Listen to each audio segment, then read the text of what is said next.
don't go live yet. Hey, everybody. Damn it. Hey, everybody. Thank you so much for being here at the Center for Talking Arts at 154 James Street South in downtown Hamilton. This is a really, really special show because we already know that we're stars. I mean, myself, obviously, each and every one of you, our host tonight, Dexter Ico, but we've packaged tonight in such a way that the entire world gets to know that as well. So I have a few requests for you. First of all, don't chew so loudly that the cameras pick it up, by which I mean please chew very loudly because those things are hilarious. Also, what I've loved about the last few podcasts has been that all of you guys that have been sitting in those seats have actually been paying attention to, giving your love, your light, and your positivity, which for some of you is in short supply, to your fellow comedian on stage. And just please, I beg you, do the same exact thing because it's really been so special. Finally, this is the first episode of the podcast where we're going to be doing a roundtable at the end, okay? So you're all going in alphabetical order except for Christian.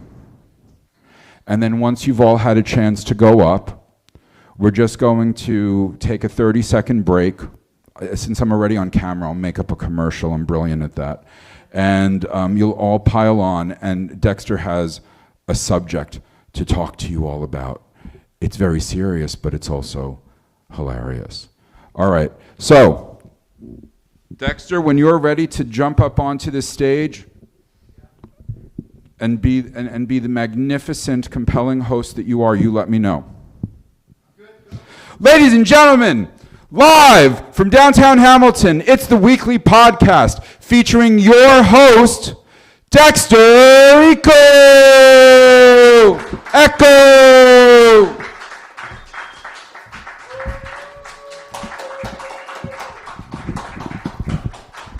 Yeah. Okay, shut up now. Wonderful. Okay, we're going to take this a few emotional notches down, guys. We're really just hanging out with all this tech. Apparently no one's watching. Yeah.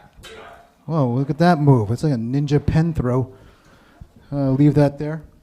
But this will be great for archiving, and then one of these days, thank you, Christian, we can share the videos, your performances, and then people will want to know more about Adam, Brick, George, and we can pull it from like years ago. Did you see this?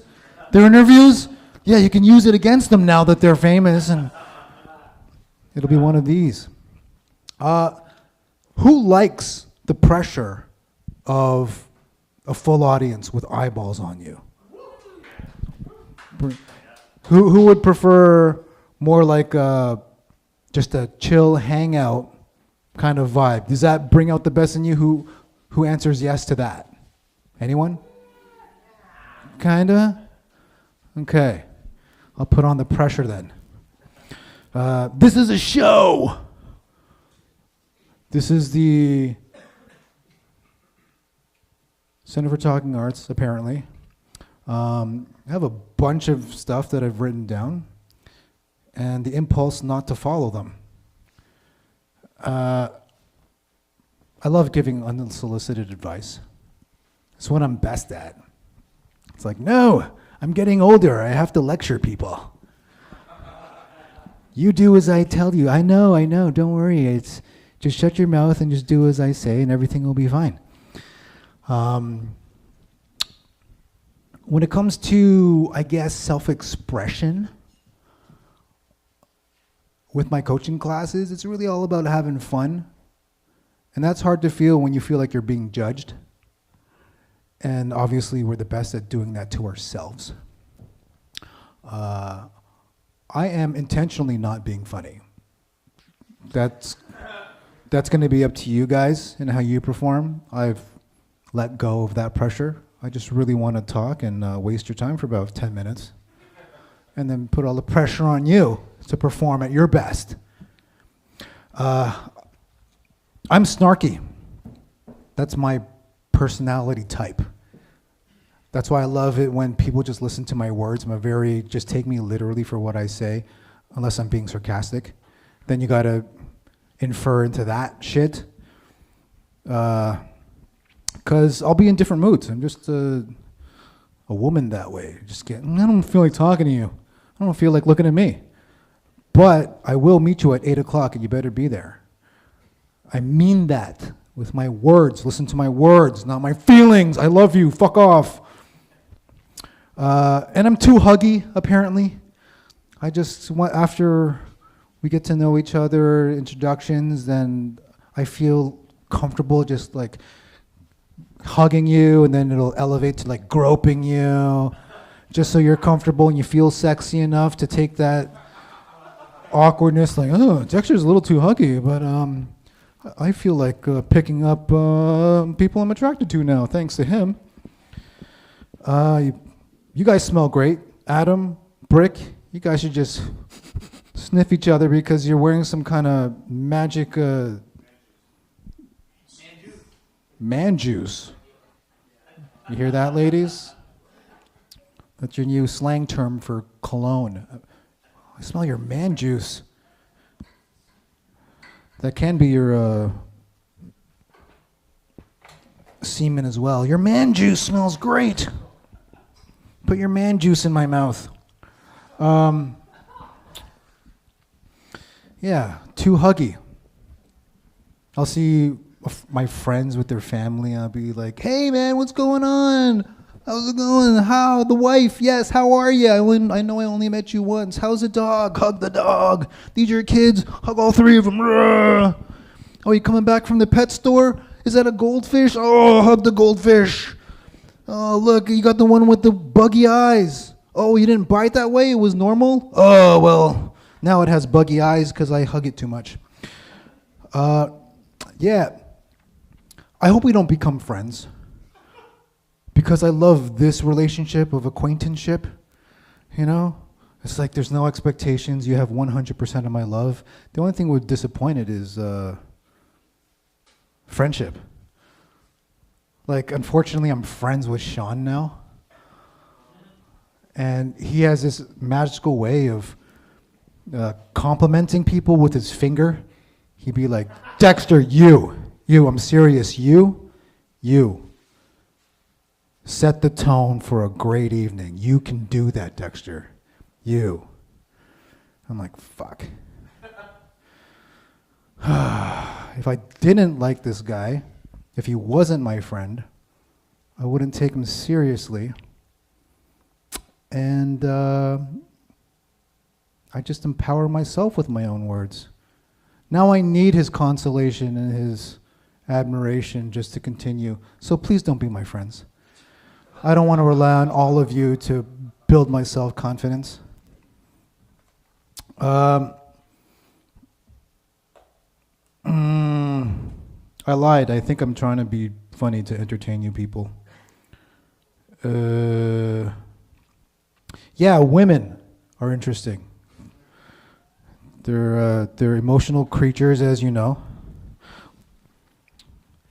There's one here. She has the title of being my wife. That's Millie.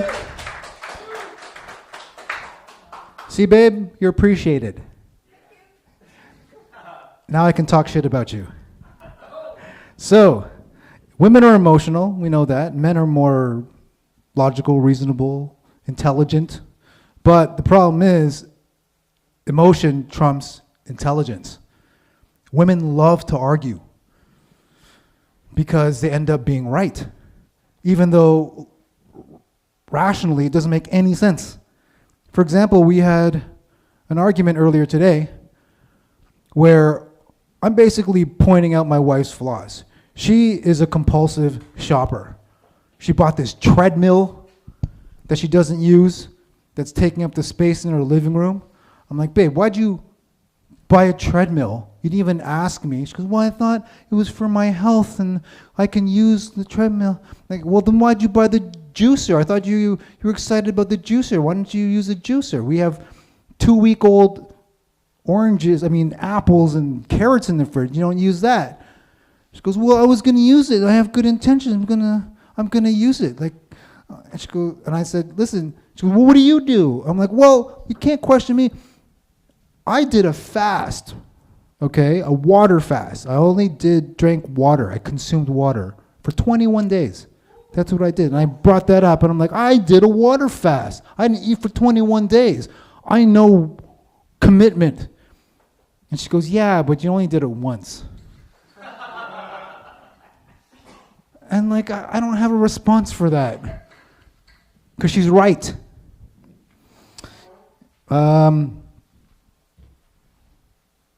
You guys chill? You guys good? Okay, because we're going to be putting on a good show. I want to establish a relaxed vibe. Get you guys going up here. One last thing that I found funny. Who here knew about that suicide that happened in Niagara Falls, where the woman killed herself and her 2 children, a 9-year-old and I think a 3-month-old that she was carrying, and they couldn't find their bodies. So I was at a party yesterday, and talking to my friend Dan, and his sister-in-law was standing beside us, and we were discussing it. And Dan and I are comedians. So we're like, should we talk about this in a funny way? And we're looking at his sister-in-law. I'm like, is it too soon? It's very disrespectful to be bringing that up and talking about it. And she's like, yes, it is. And then he goes, well, maybe she didn't die because they didn't find the bodies. She could have been a time traveler. And we're like, oh, right, that's possible. Like in Men in Black, where she just jumped into Niagara Falls with her kids, and to activate the portal that she fell through, she had to smash her kids' heads together and then go into another dimension. And I'm like, that's really good. And his sister-in-law just gave us his cut eye and walked away. But it is funny. I'm like, wait, it's not appropriate, Dan. But it is funny, but not appropriate to laugh at something that's so recent. I appreciate your sense of humor, is what I'm saying. Most people wouldn't. But you guys do. That's great. Let's start this show off with a very good-smelling, good-looking, young, up-and-coming, embarrassed performer that we are getting more acquainted with. Please give a round of applause to Adam Kane!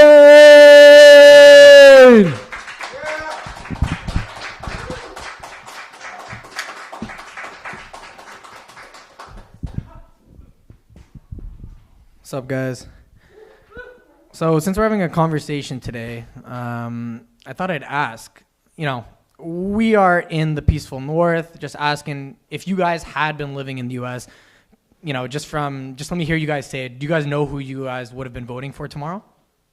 Yeah, yes? Who's undecided? Nobody? Undecided, right? Oh, you're undecided?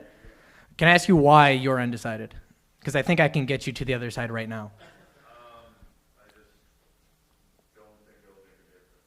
True. Can I ask where you're from? Ethnically.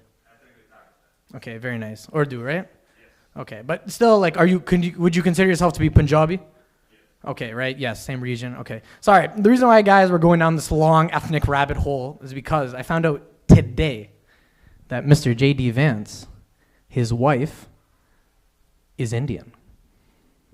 Changes the whole election. Am I right? Come on, did I win you over? Okay, there we go. Not even the same country, but okay. Guys, I'm here. My shower thoughts have been getting extremely aggressive lately. My latest one, can vegans be furries? Because you can't eat bacon, but can you fuck it? Let it simmer. We'll come back to that one. I really appreciate Sean letting me know about this today, and I really appreciate the CFTA. It's been a wild week, guys. I'm not going to lie. I got caught masturbating at work today. Yes. I work completely remote, so it was just my brother, but we locked eyes as I busted, so it's been very weird at the dinner table lately. I'm also the dumb brother, and that doesn't help. Can I get a show of hands? Anybody here has an older brother, younger brother? Okay, we got a couple. Who knows they're the dumb one? Okay, yeah, so Brick's honest. Okay, very nice. Sean does not seem to be as honest. The reason why I'm similar to Brick, and I already know, wasn't so much of a inkling, was kind of, I was more or less presented with the idea that I was the dumb one. So it actually came from overhearing my mother talk about me and my brother to one of her friends. Her friend calls, "Oh my God, Habibti, how are you? Ta, ta, ta, ta." And then she says, "How are you? Ta, ta, ta, ta. Tell me about Adam and Khalil." Khalil's my brother. So she goes, "Khalil, oh my God, he is in love with math and science. It is his passion. He loves it so much. He's so advanced. He loves math and science." She's just going on and on and on about his math and science skills. Then her friend goes, "But tell me about Adam. How is he? You have 2 sons, no?" And she goes, I do. Adam, he loves Pokemon. Yes. He loves Pokemon. He will be a master one day. You will all see. So I was brought to the fact that I was the non-intelligent, non-breadwinning brother quite soon. And not only did my mom expose that through conversation, but, growing up, I was always the troublemaker. I was always the kid who, if I ever had a problem with any sort of authoritative figure, coach, parent, it was always the same response from my mom. "Adam, what did you do? Adam, what did you say?" So eventually, this starts to build up a lot of tension. I'm annoyed. I can't get a single case to go my way ever. And I'm telling my mom over and over again, things aren't my fault. And she keeps on saying, "Adam, what did you do? Adam, what did you say?" So one day, I think to myself, I got to come up with something so heinous, so fucked up that another adult did that she's got to believe me. At the time, my elementary school teacher was named Miss Wilson. She was the lady I was always having troubles with. I would always come home with some new fucking dilemma between me and her. It was like David and Goliath, if Goliath was just some 80-year-old woman with saggy boobs. And one day I come home and I say, "Mom, Miss Wilson, she molested me." And I'm waiting for it. I'm like, I got her now. This is it. She goes, "Adam, what were you wearing? Were your thighs exposed? Were you enticing the teacher?" Can never get a win with her. Thank you, guys.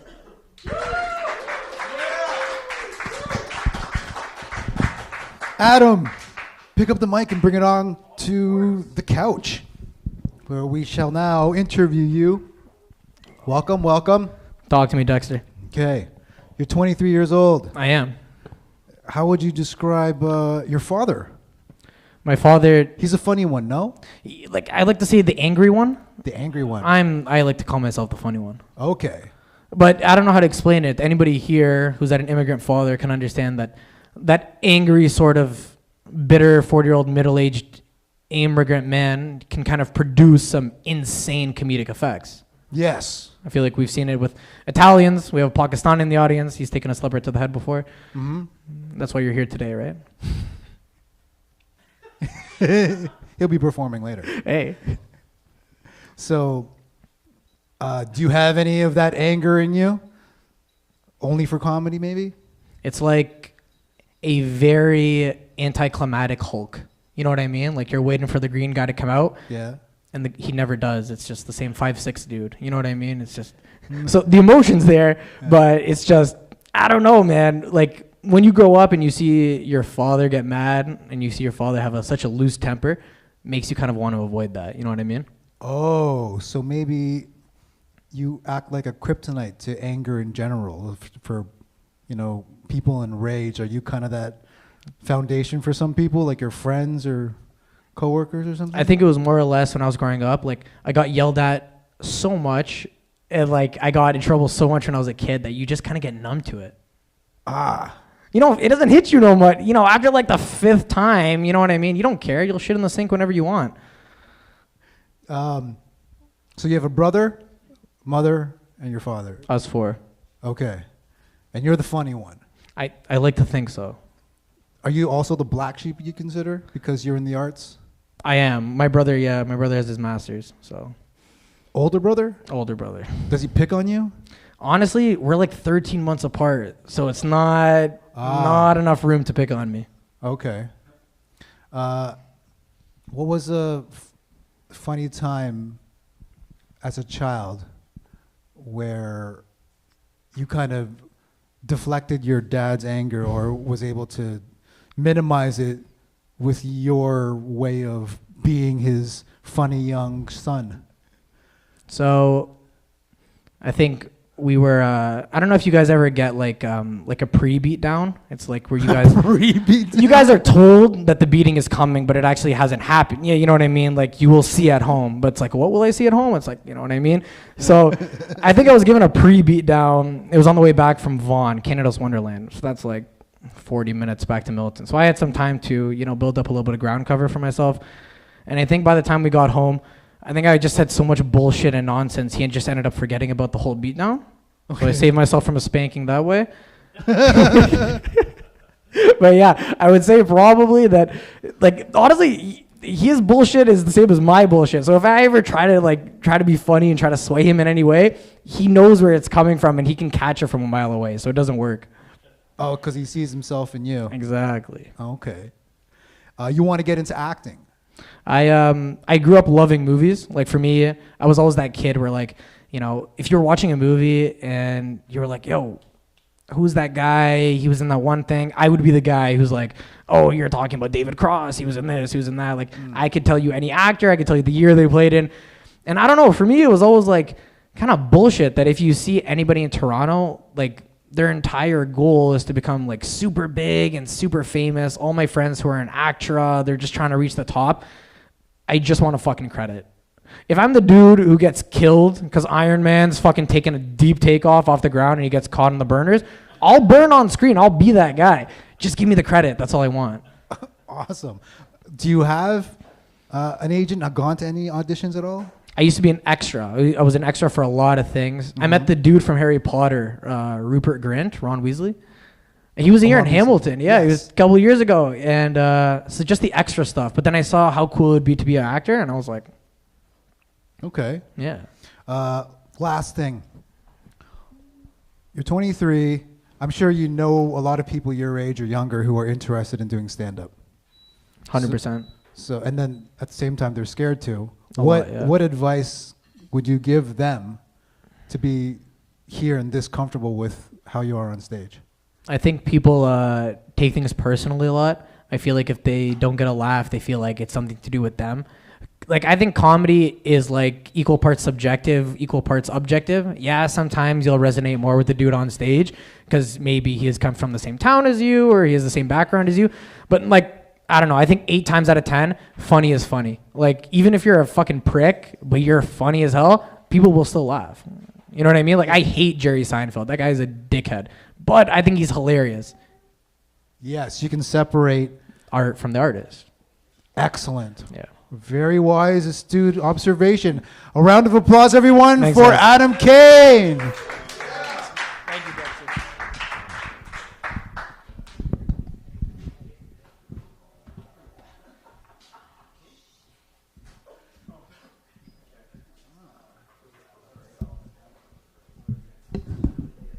Separating the art from the artist.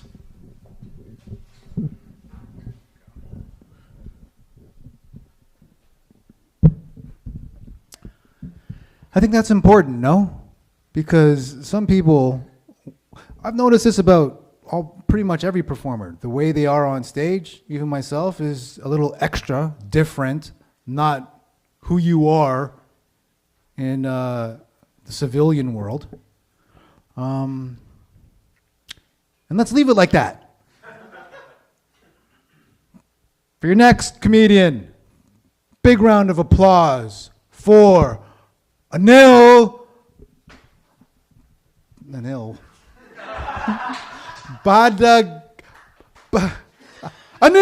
everyone!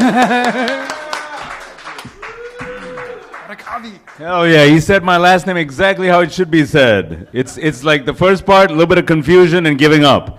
That's how you say my last name. That's the right pronunciation. Like, that's how it's spelled. Okay, all right. Anyways, since he set the tone by, I don't know, what did you crash two kids' heads into each other to create a portal? That's now I understand like where we're going with this shit. So, I can do I can do my jokes based on that. Based on its own. Like, sometimes I get consumed with this idea that I have a lot of bad luck, I always say like, man, you got a lot of bad luck. But I realize like you really have to analyze what bad luck is, because real bad luck is bad, real bad luck is when both the armrests snap off a chair when you're trying to get up. Real bad luck is when you ace an online exam and you forget to click submit at the end. Real bad luck is when someone told you won a prize, you go to the location to collect the prize, you get to the location, they say, sorry sir, you didn't win shit. It was a filing error on our part, and you get into a car accident on the way home. That's bad luck, right? Real bad luck is actually when you induce labor on the 28th of February of a leap year, because you don't want your kid to have a 29th of February birthday, because that's once every 4 years, and you end up giving birth to a stillborn. Like that's pretty that's bad luck. That's not a tragedy, that's a travesty. That's horrible. Someone's talking about J.D. Vance, his wife is Indian, right? Yeah. Yeah. She's actually from the part of India that I'm from, like the south. South and north are very different. Like out here, you got a lot of Punjabis. People are not very aware of South Indian culture. South Indians are very South Indians are very disconnected from a lot of issues historically. Like for example, if you go in the north, the division between India and Pakistan, people in the north have a lot of emotional connection to something like that. But people in the south, they're so it's like a different country, And the kind of people we are, we're such flip-floppers. If we hear that J.D. Vance's wife is Indian, we'll be like, oh, very great. Look at, we are doing so amazing. Like, vote for Trump any day. Any day, always. Culturally, we are winning America. We are, what an amazing woman, what an amazing man. What a Trump, that video of that dude who showed up like, thank you, like, the guy at McDonald's? Yeah, this is the kind of people we are. What else I want to talk about? I give $1 to a homeless dude earlier today, because I wanted to feel better about myself, and he's like, give me a 5, motherfucker. And I was like, yo, give me that $1 back. You know what I mean? Like, but he explained to me that there's inflation in that market too. That's the price to feel good about yourself right now, is $5. It's not $1 anymore. I didn't know. But I didn't give him the 5 though. I was like, man, be humble, be humble, motherfucker. That's crazy that I expected him to be humble though, right?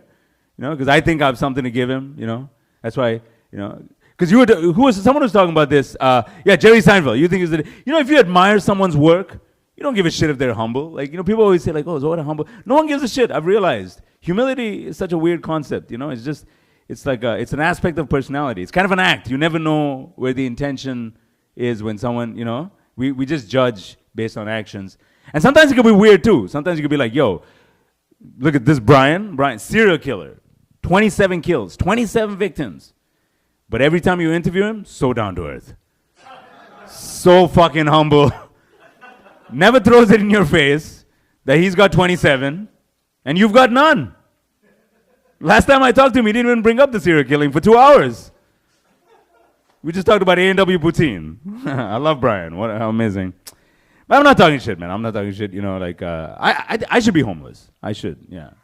No, really, because I'm retarded, man. I am.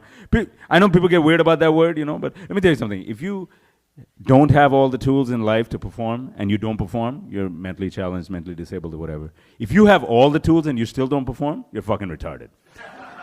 So I'm retarded, And I'm on that boundary, like that boundary between homelessness and, if you're not homeless, what are you? Homeful. Yeah. I'm on that, Like somehow I'm hanging on. Somehow, I know how to stay close to zero. Like that's an addict's personality, always staying close to zero. You know what I mean?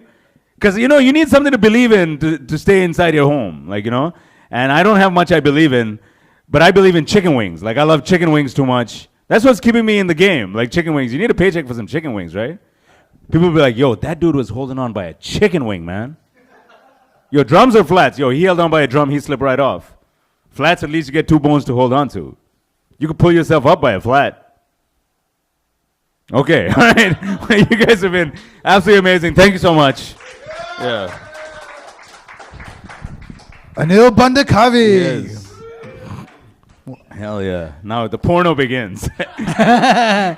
So, How do I what's tip under this? your what's under your pants? Another set of pants. I just want to, You performed for the Almost African show last week. just Indian people slipping into the system, you know what I mean? Like almost African? I am almost African. Yeah, just like an ocean across. Thank you for letting us use your finger joke. Oh, yeah, that was nice. Yeah, In- use in- my little 2/3 fuck you. That's, you guys know that? Yeah. I have a missing finger. It's a 67% fuck you. Yeah.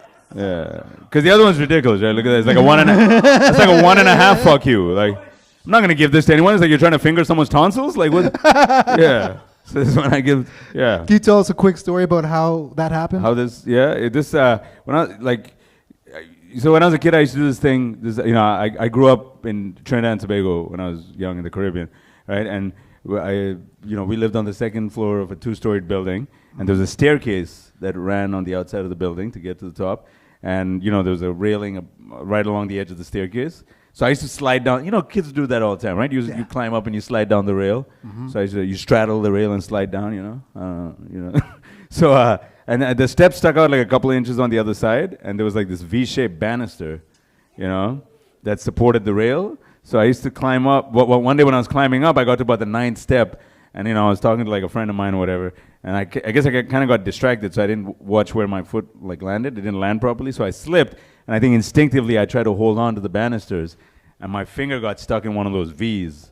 Oh. So my whole body was hanging on the finger for like a fraction of a second, and then I fell to the ground. But I didn't even know I lost my finger. I just kind of got up and I was running around, I was just confused a little bit. And then I decided to go home for some reason. So this time I got on the right side of the steps and I ran all the way to the top, and I felt like a little tingle. And then I looked at it and it was just like, you Kill Bill, remember that? Just shit coming out of I was like, what the? Yeah, that is right. Yeah, we didn't even know where the finger was. That little 1/3 fuck you. We didn't know where. We didn't know where it was. Yeah, we found it the next day. It was stuck in that little thing. Yeah. Whoa. Yeah, man, it was fucking. But you didn't feel any pain. No, because it happened so quickly. It's like when you always hear people who do a lot of woodworkers, carpenters and stuff. Yeah. They slice their fingers off and they don't even realize. Yes. It's kind of like that, I guess. Jeez. Yeah. I guess you just moved on and oh no, I lost the tip of my finger. No, I was too young for that shit, I think it affected my mom for a little while. She was making all these homemade prosthetics and shit. It's like remember back in the day you had those Vicks inhalers, you probably still have those. She went nuts. I was like, what is this? And she forced it. I was like, no, I don't want a prosthetic. I like my little missing finger. You know what I mean? So, yeah, but then she gave up after a while. Just all right, moved on. So she moved on. Yeah, I moved in. I was like, this is my plan. This is what I wanted. You moved in. Yeah, I was. No, I mean, no. I just having the options is nice. Soft touch. Mm-hmm. Yeah. Do you have any siblings?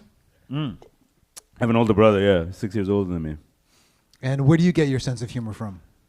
I think we all get it from the fact that our dads are fucked up, right? That's basically what it is, right? My dad was fucking weird, man. He How was so? when I was 4 years old, I realized he's not my dad. He's my younger brother. Oh, because he was immature? I guess so. Yeah. He was always I was like, yo, man. I kind of understood him. He was all over the place. He liked to party too much. Mm-hmm. On my birthday, he'd be like, I'm gonna come back in 5 minutes. I'm like, bro, you're not gonna be back in 5 minutes. And then next day, I'll be like, I told you, motherfucker, you're not gonna be back in 5 minutes. You're hungover. You shouldn't call your dad your younger brother. That's kind of arrogant, right? But I'm 41 now. I don't give a shit, and he's not alive anymore, so it's fine. Talk shit about the dead. Yeah. But we had a good relationship, though. Don't get me wrong. Yeah, he was cool. He was weird, but he was cool. He didn't have a very good relationship with the other members of my family. Oh no. Yeah, that's the problem, I think. You I was were- always like a spectator, you know? So you were his favorite. No, I think he was just like, this dude gets me. 'Cause, Oh, you know, okay. I understood. I was like, yeah, I understand, man. I'm going to turn exactly into you. And have you? I think so. But at least I'm not married and I don't have a kid, you know? So I'm not fucking up anyone's life. So you're the responsible version, the dad 2.0. I'm kind of getting confused with where this is getting like really weird and sad, and when it's getting like, you know, because sometimes I think I'm being funny, but they're looking at me like, what the fuck? I'm a weirdo, man. Like, I intentionally tore my ACL on my right knee once. You know what I mean? Like, Intentionally? Yeah, I got for like I watched this Joe Rogan video of how GSP was kicking a punching bag. Remember that back in the day? You know? Yeah, And I was like, yeah. I'm gonna do this. So I got drunk and I started kicking like these shutters of a business. And the second time, my foot got stuck in one of those little like grooves, and my fucking knee just snapped. And I felt the ground. I was like, "Oh man, I'm fucked." Like, and then I went back, I partied a little more, and then next day I woke up. I was like, you know, when you wake up the next day and you have regrets. Next day when you wake up and you have a torn ACL. Yes. Whew. God damn, man, that's painful. Did you get it fixed? Anyway, I think we though? got the light. Yeah. Huh? You got it fixed? Yeah. A year and a half later. Okay. I almost lost flexibility in my leg. Like, I went to the physical therapist. She's like, "What are you doing?" Because then I was on crutches and I was still going out and having a good time. You know what I mean? I went the next day. I went out to the club. I was standing in line. You know those idiots who get drunk and they fucking think they're cool? Yeah. And they're standing. I was like, yeah, I fucking fucked up my leg yesterday, man. I don't even give a fuck. And people were looking at me like, yo, something's wrong with you. Yeah. But that made you right for comedy. Yeah, I think so. Hopefully. We'll see where this goes. You, By the time I'm 50, we'll see where this goes. yeah, you twist something, you just keep on laughing about it. Yeah. So that's where I'm at Sweet. in my life. Don't follow my footsteps. A round of Don't applause follow my ACL steps. for ANIL Hey, thank you so much. BANDHAKAVI. ANIL. Thanks, man. Okay.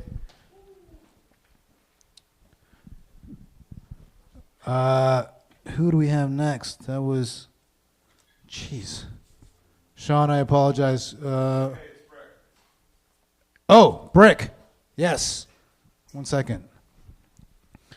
Anil left his notes. Going to leave that there. Temperature check. All good? Yeah. Okay.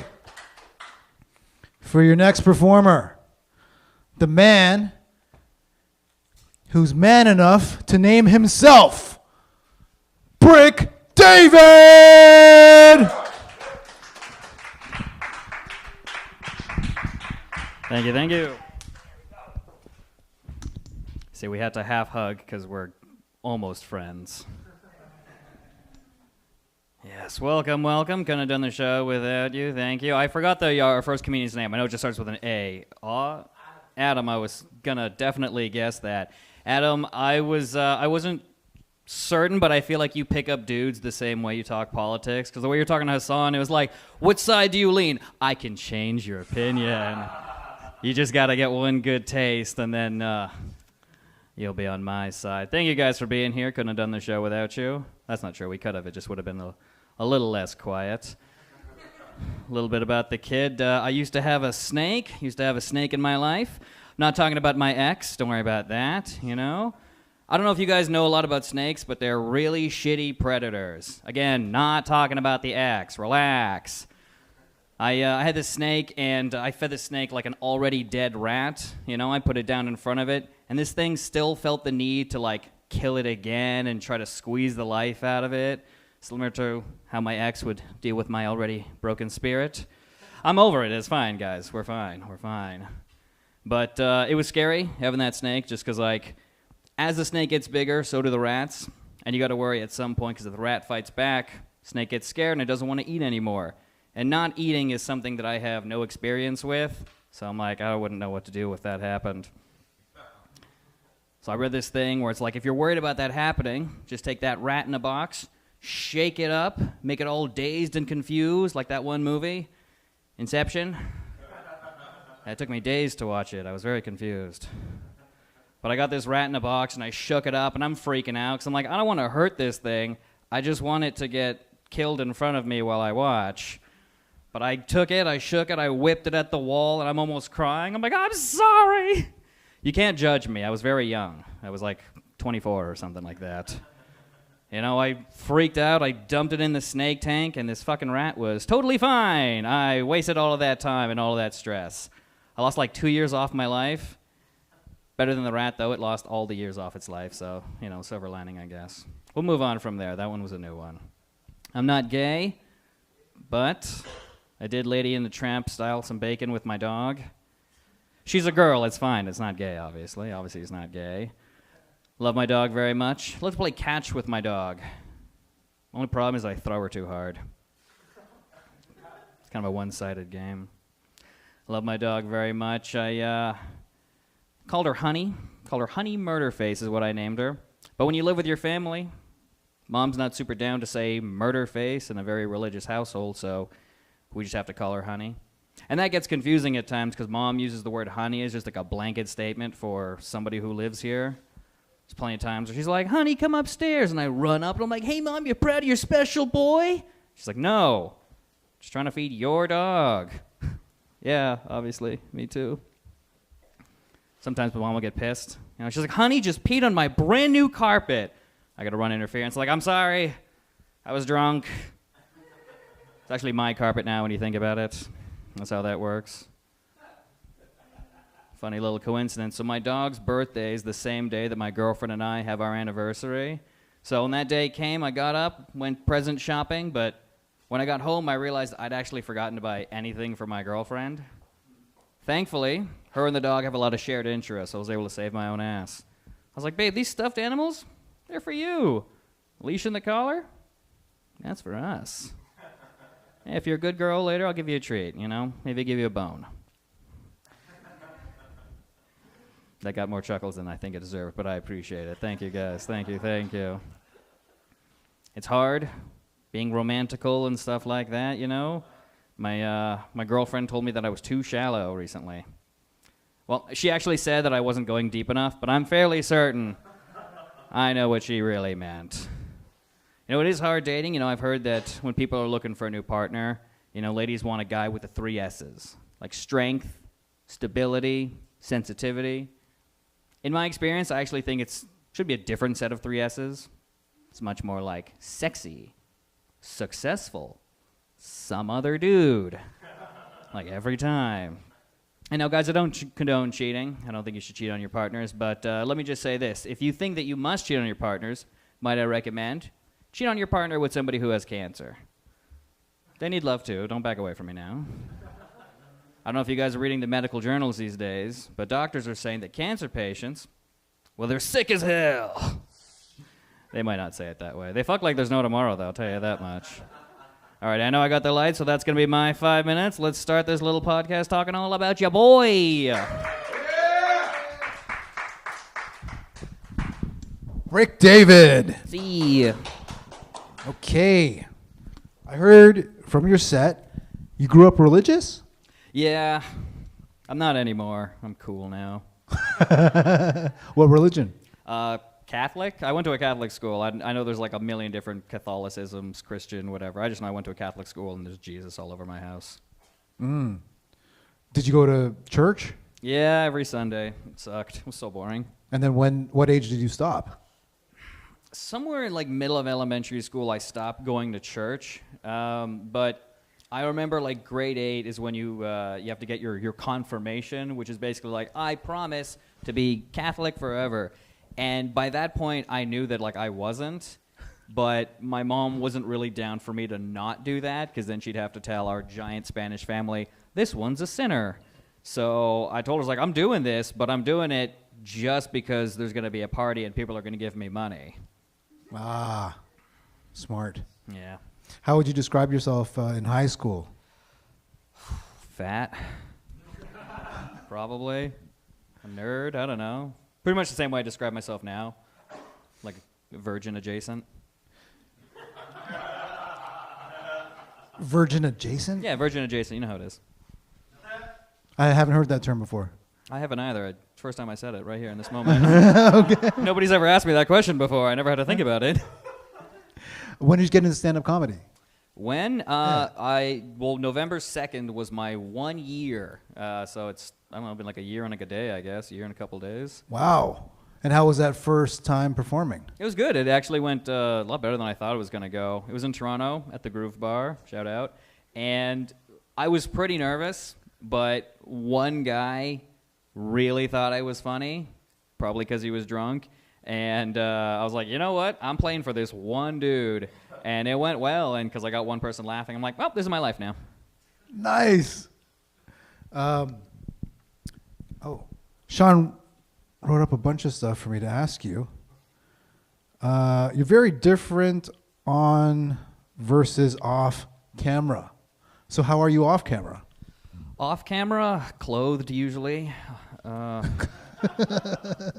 Usually. I don't know. I mean, I don't really feel like I'm putting on much of a persona on stage. I mean, some jokes are exaggerated because that's the nature of comedy, but, you know, I don't go up here and pretend to be like a saint or nothing. And I'm off stage. I'm like, I'm not a total asshole, but like, you know, treat people good, you know, you respect the business, all that fun stuff. Do you find that your sense of humor is, what, a little twisted or dark or cringy? I guess sometimes it can be dark, you know, like, spoiler alert for Terrifier 3, so if you don't want to hear this, plug your ears. But there's a scene in the newest Terrifier movie where, well, basically he dresses up like Santa, gives some kid some presents, and as he's walking away, kid opens up a box and just blows up. And I was laughing my ass off in the theaters because I didn't think they were going to be able to show something like that. And I guess it's part of it, like, oh, if you don't laugh, you cry. And I was like, that's pretty funny, though. Whoa. Okay. He didn't knock any heads together. There was no portals opened. It was just a big kaboom. It's called a callback in the biz. So you enjoy horror movies? Oh, yeah. Why? I'm terrified, so why? It's fun to be scared, you know, and you get the heart racing, you feel alive, and it's kind of exciting. You don't get any nightmares or get afraid of the dark or... I mean, I'm not racist. I'm not afraid of the dark, and life's a fucking nightmare, dude. But otherwise, yeah, you just kind of live with it. You just go with it. Nice. We're all traumatized, right, guys? Not just me. Yep, I can say that. So you look a very specific way? Bad. Yeah, you came in with the leather jacket, black shoes, and then I guess that's Japanimation? Yeah, it's Mechagodzilla. Is that a cartoon? No, it's Godzilla, but as a robot. Well, basically, as you all know the lore, obviously, in the first Godzilla movie, Godzilla dies, and then they took their bones, used the bones as the base for a robot body, which they made Mechagodzilla to fight Godzilla. Whoa, that's deep. Yeah, I'm a nerd. Cool. How else would you describe yourself in terms of your fashion look? What is that? Is it like gothic slash... I for a while, I just said kind of punk, but it's not always punk. I just, like, whatever I think looks cool, you know? I'm like, yeah, this looks cool. This is color coordinated. I kind of figured out early on that I was like, I'm not tall. I'm not shredded. I'm not rich. So I have to dress well enough that ladies will be like, oh, he doesn't look like a huge piece of shit. Called peacocking. Peacocking. Yeah, apparently that's what it's called. You dress all pretty so people see you, and they're like, oh, look at that guy. Ah. I got tattoos because I don't have a good personality. You got a good sense of humor, though. You're schooling me with new terms. I try my best. I planned all of this out beforehand. I knew what questions you were going to ask, and I wrote all these answers. See, so you did jump into a time portal. Yeah. Came back. Yeah, those kids didn't, though. A round of applause, everyone, for Brick David!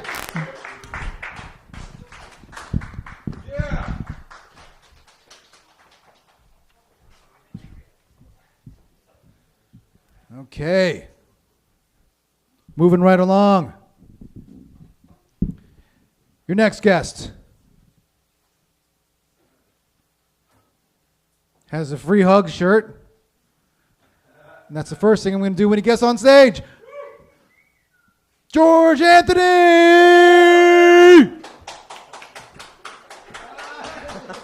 Make that awkward. Yo, CFTA, what's going on, guys? Hamilton, here we are. Good looking crowd tonight. Everybody's got a full set of teeth, so we're doing good for Hamilton, okay? I like that. I'm very much enjoying everything. Adam, I thought you had a really good point about how you got to separate the artist, from the art. Unless you're P. Diddy. There has not been very much P. Diddy music being played on the radio right now. So there's that. Brick, you're in horror movies. Who would have thought that a guy was with skull rings and black nail polish liked horror movies? Never saw it coming. My name's George Anthony. That's more of a stage name. For those of you who don't know, I'm Greek. And I do like to spend a lot of time at a little Greek town. For those of us who are unaware, it's called the Danforth. Great Greek food, absolutely amazing. I also love, my second favorite food is Indian food, so I do like to spend a lot of time in Little India, also known as Brampton. Amazing Indian food there as well. But my dad, he immigrated here from Greece, and he hasn't really kind of opened up his palate when they immigrated here, from the other parents who immigrated. They kind of stuck together. They stayed with their food, cultures, and everything. So I did try to, go around and introduce them to different foods. So I would tell him, Dad, let's go get some tacos. He's like, tacos, I've never had that. I'm like, yeah, we'll go get some tacos, give it a try. So we go to the place. I'm like, okay, what do you want? He's like, I don't know this food. What is this kind of food? I'm like, well, you're going to like tacos. They've got different kinds. They've got chicken and beef. He's like, yes, I will eat your beef taco. Dad, I'm going to have to use that one day. I am sorry. I'm having a bit of a weird day. Unfortunately, a friend of mine, very good friend of mine, has been wrongfully imprisoned. And I'm trying to raise awareness for him. His name is Chris HUGHES. And, he's been in prison wrongfully, and I'm trying to raise awareness. I'm going around, and it's really hard because people just keep trying to put their arms around me. And I'm like, I really want my buddy out of prison, guys. I really want a free HUGHES. I want a free HUGHES, man. So, didn't like that one? You guys think he did it? Probably. He's a fucking criminal. What's actually really criminal are these grocery prices. Absolutely insane. They're like just nuts. Especially, I was in the grocery store and I went to buy, the essentials. Since I'm Greek, I've always been accustomed to using virgin olive oil. And I went to get extra virgin olive oil. And this stuff is like expensive. It's like 3 times more the price than anything else. So I'm like, I grab it. I'm like, I take it to the clerk. I'm like, what about the extra virgin part makes it so expensive? Like, is it cheaper if it's a huge whore? Because I don't mind paying less for slutty olive oil. I'm just fine with that. It's funny, speaking about Diddy, there's already a whole thing on an app called Tubi. I don't know if you guys ever watch it. I like it. It's a free app, totally legit. Lots of free stuff, but they already have Diddy, documentary on it. They've also got a lot of really old, shitty sci-fi, which is absolutely my game. Brick, you like horror? I love old, shitty sci-fi. And after I watched the Diddy thing, I went on and they had this one called Femme Alien, the Starlight Saga, and it had like a really kind of super old, cheesy picture for the movie. So I'm like, oh, this looks right up my alley. I'm gonna check this out for sure. So I turn it on. Halfway through, I then realize it's actually just porn with all the sex scenes edited out.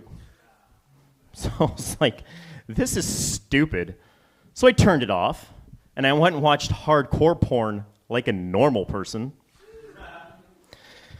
Just regular, good old BBW Romanian porn. That's right. I like them big, and I like them Romanian. I'm going to finish you guys off with a last story. For those of you who don't know, I was a DJ for a very long time. And, I was DJing at this club in Toronto.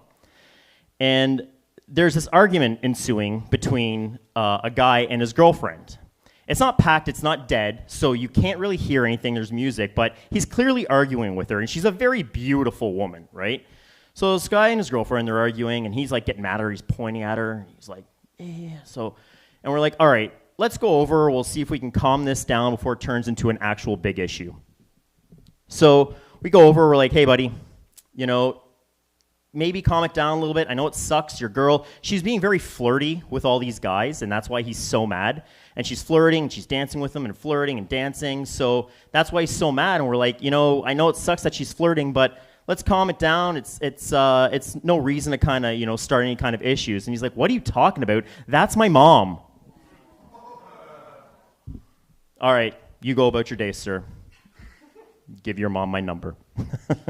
Thanks, guys. I'm George Anthony. Thank you, CFTA. Thanks, everybody.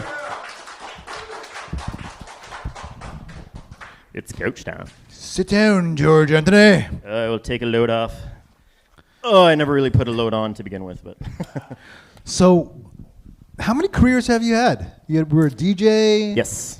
I am currently a garbage man for the city of Hamilton.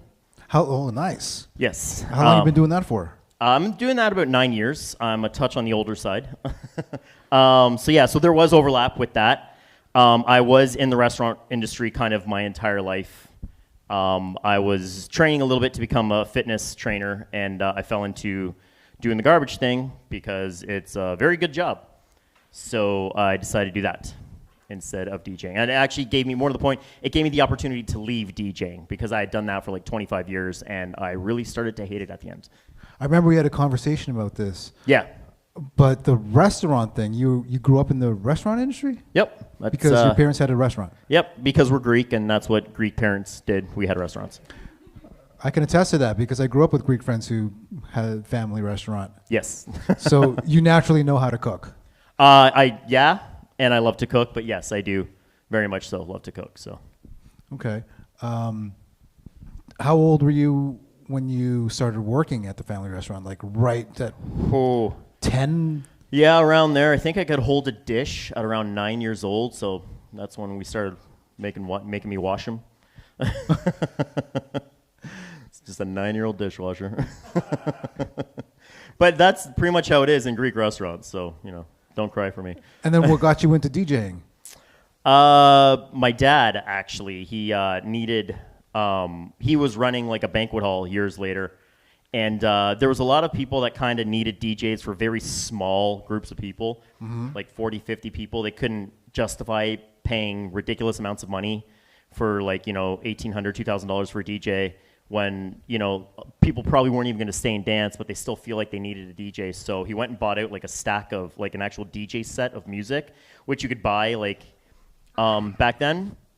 So he's like, here, go and DJ. And I'm like, I don't know what the fuck I'm doing. He's like, I don't care. You're Greek. You're going to work. So I went and I started playing music. And much like the first time I performed comedy, I sucked. However, unlike comedy, I got better at it. Yes. And it was weird because I kind of learned, you know, just kind of listen to what people are telling you. Like, don't think to know what they want. Know what they want. They'll tell you. So I kind of did that and applied that to comedy in a way? Well, I'm trying to. My number one passion in life is to become a sci-fi writer. And I do like to put, yeah, I'm actually going to be releasing my first sci-fi book next year. I'm getting up to finishing it, which is why I had to get out of DJing. It was overtaking my life so much, I never had time to really do anything. Because in DJing, I had gotten to a point where I was quite big, and I was DJing 4 or 5 nights a week, sometimes 6 during, you know, Christmas, like Halloween week, all 7 nights I'd be DJing. New Year's Eve, all those like events, I'd be DJing every day. And like I needed whatever little time I needed to catalog and collect music, and it had taken over my life. But I'd been doing it for so long, and I was like such a name at the time and everything like that, that it was hard to get away from it because it was how I was making money. So this massive stroke of luck came along, and I found this garbage job, which let me, you know, leave DJing, which was awesome. So now I was able to really just kind of hunker down and concentrate on writing. Because I've had these storylines for so long, and I've had like little bits here and there. So yeah, my first one will be done rather soon, and I will be releasing it next year. What is it called? It's beyond nerdy sci-fi, but it's called A Stitch in Time. Wait. And yeah, it's a very common saying too. Yes. So True. I remember a book titled that, Stitch Yeah, in Time by something. I think there's a few of them. What sci-fi shows did you love growing up as a kid? Like the Star Trek and... Well, yeah, I was definitely more Star Trek. Everybody's like, my whole family would constantly buy me like Star Wars stuff. Yeah. Because they knew I was a nerd. And I'm like, I'm a Star Trek fan, you assholes. Stop getting me this stuff. Because, like I always loved like really cheesy, just sci-fi shows and movies. It was always so fascinating to me when I was a kid. So, and I was a massive, massive nerd. I was also on the wrestling team and the football team, so people never bothered me, but I was at heart a very big nerd. I don't know anything about sports, but I'll tell you anything about sci-fi. So where can we find your book? Are you going to release it on Amazon or something, self-published? Yeah, it'll be. I'll be publishing it and everything too, and I'm gonna be releasing it on all that. But I will bring copies for everyone. Nice. Yes, thank you. George Anthony, everyone. Thanks. Proper hug. Thanks, Ben. Cheers, thank you guys.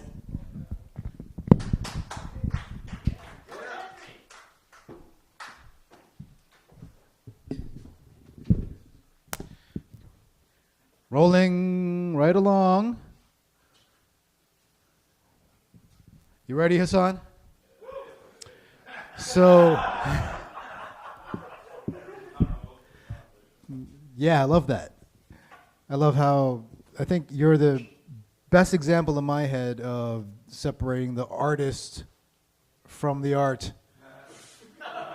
As we shall see, mind you, he's forewarned me that he has nothing.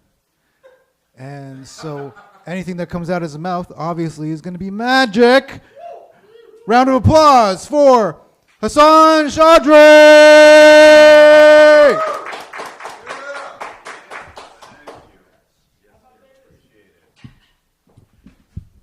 Give it up for Dexter, guys. Yeah. I like how you introduced your wife and then you were like, all right, now get back to work. Now, enough applause for you. Whoa! Okay, you know what? All that time I was sitting there and I just wanted to do this. So you know you won't be getting paid for this audition tape, right? Oh, really? Could you start off by taking off your top, please? Okay. Ooh. Yeah. I'm not gonna get any money for this? This fucking sucks. God damn it. Me doing both the guy that gets fucked and I was trying to do two characters at once. That didn't work out. Woo! Okay. Fuck. Okay. Yeah. Woo! Yes. So, this is what Donald Trump does after he comes. Cool. Sick. You know, you were talking about J.D. Vance marrying an Indian? You're really convinced. I'm not going to drive. But you know who's also Indian is Kamala. Oh, so Indian versus Indian, I guess, yeah. We taking over one country at a time. You guys know that song, DJ Khaled, P. Diddy? Oh, you guys are not part of the club. You guys are not part of the cool kids club. Okay, here's, fuck, should I do okay, here's a joke.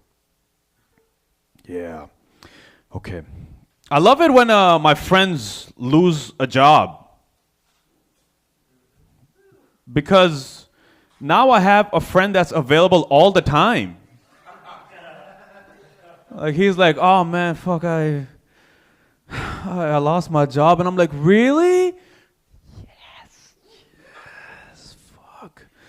I'm like, yo, you wanna like shoot a sketch? And he's like, let me check my schedule. Open. Wanna party? Yeah, I'm right outside, buddy. And after I'm done hanging out with him, I want to get the fuck out. Like a prostitute. You fucking, used you for your services. You gave me the entertainment and joy, now get the fuck out of here. Actually, I treat a prostitute better. You know what I mean? I walk the prostitute to her car and tell her, message me when you get home. Yeah. blow her a kiss. Fuck. I don't want to make eye contact with any of you guys when I blew you. that kiss went from here to here. It went into the void. It went into the void because otherwise it'd be gay. Very gay. I don't know where my life is. Fuck, this has been a disaster. My life has been, but I keep thinking it's gonna change magically. Like I just leave. I'm just like, you know what, God, whatever happens, I just let God take control of it. Like if my son comes out as gay, I can't do anything about it. You know what I mean? Like, what am I gonna say? What? No, bad, sucking, bad, that's, no, bad, take it out your mouth. Take it out. Bad, very bad. No, don't suck on the carrot, chew it. Whew.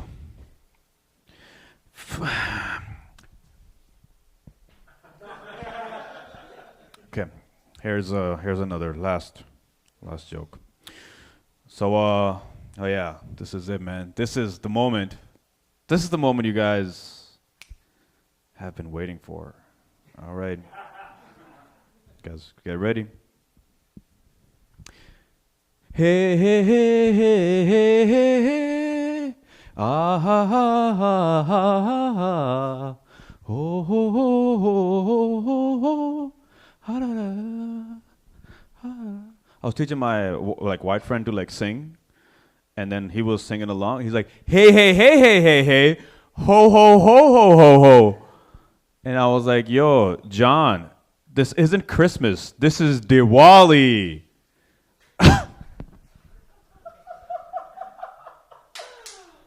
You know when your penis goes from this to this? That's...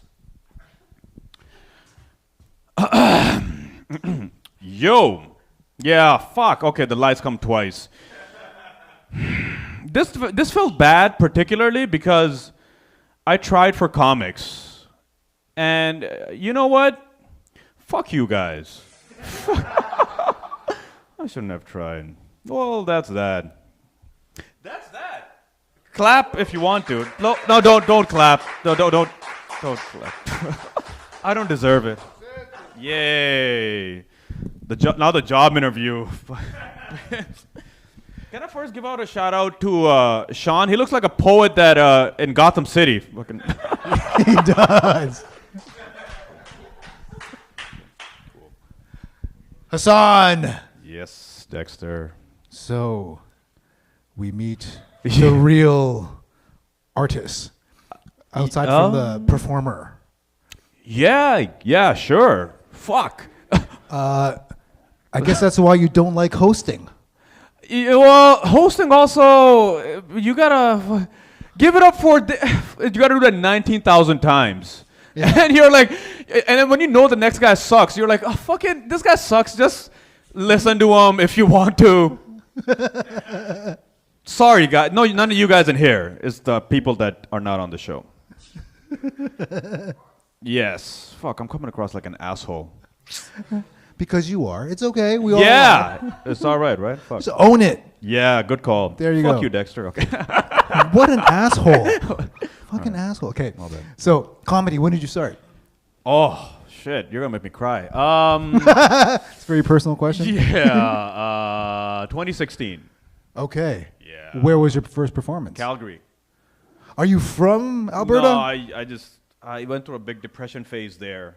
Oh. And then I got laid off, and then I was like, I'll do my dreams. Yeah, what is it? What's your take on that? Like, why does being in a sad place in your life motivate you to do comedy? Because I think you see the end. Yeah. And you're afraid of the end. No, not like really. The end? Yeah, the end. Yeah, the kinda. End. Yeah. Oh, no, I wasn't like, whenever somebody's like, I'm going to kill myself, I'm like, you're such a loser. You're, do it or don't. But it's like if you're when you see that there's just it's just all emptiness, might as well do something that you really want to do.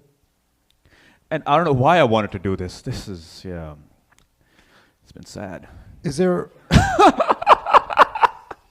Sorry, guys. I'm bringing the vibe down of this place. aside from your sense of humor, is there another aspect of you that is awakening through stand-up, or you'd like people to know? Maybe are you philosophical? Are you a sports fan? Are you That I want people to know. Fuck. I got an HVAC business. If you guys need a furnace replaced or AC fixed, yeah. Is it? Do you run the business? Yeah. It's So you're also a businessman then? yeah, a little bit, but yeah, make some money. Fuck. How did you get started in that? Oh, that was my brother-in-law that was doing, like, he opened the business. He needed a helper.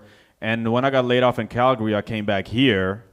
And I had nothing. I was just doing comedy, just mics and whatnot. And he's like, hey, you're not doing anything with your life. Why don't you come work with me? And that's how I started. And then, you branched off on your own? yeah. Holy shit. So you're an entrepreneur then? Yeah, to a certain degree, yeah. Yes, I am. You know what? Yeah, I am. Yeah. Own What? it. I'm trying to be humble. Yes. Yeah. Cool. You know what? Fuck. Can I take my shirt off? Sure. Oh, no, I didn't shave my chest, yo. That'd be bad. It'd be bad for everybody. Now I said it. I got to do it. Yeah. Oh my God. Jeez, look at this.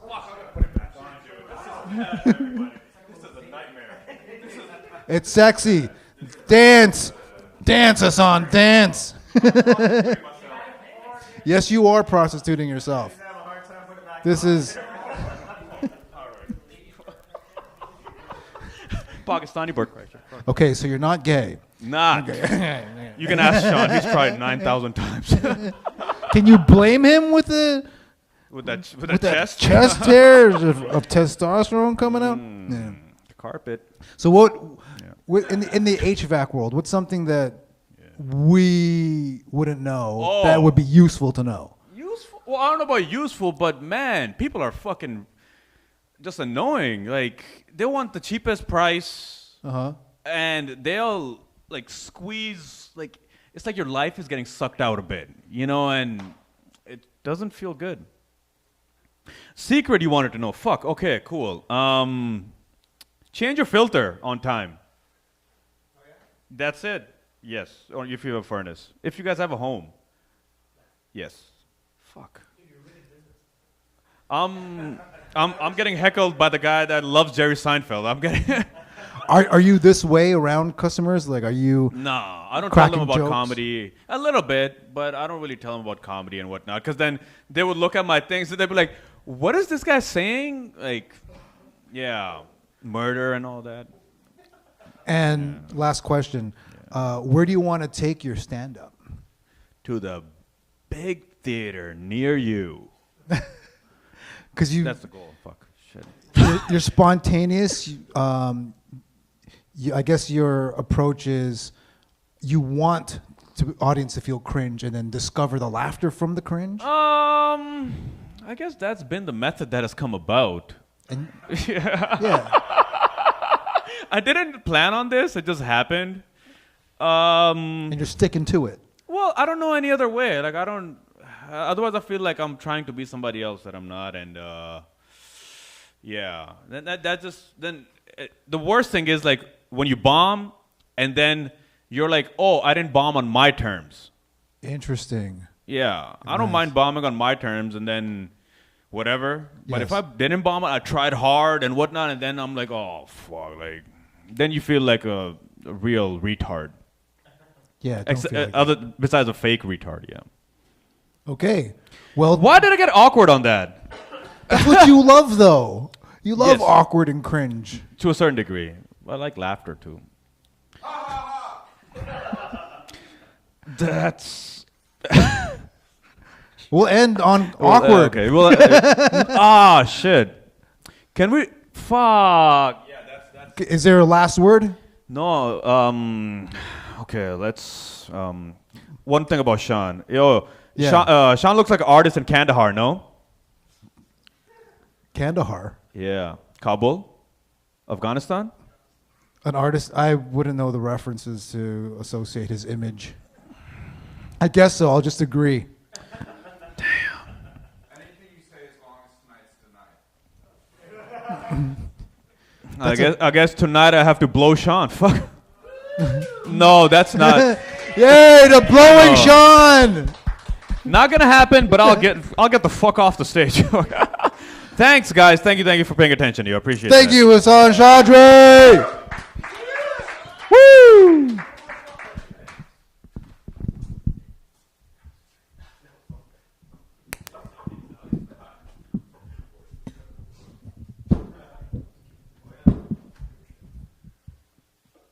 Okay, how are we doing? Great? Having a good time? Yeah? Okay, someone else associated with Sean in a personal way. Please welcome to the stage, Randy Hughes! Trying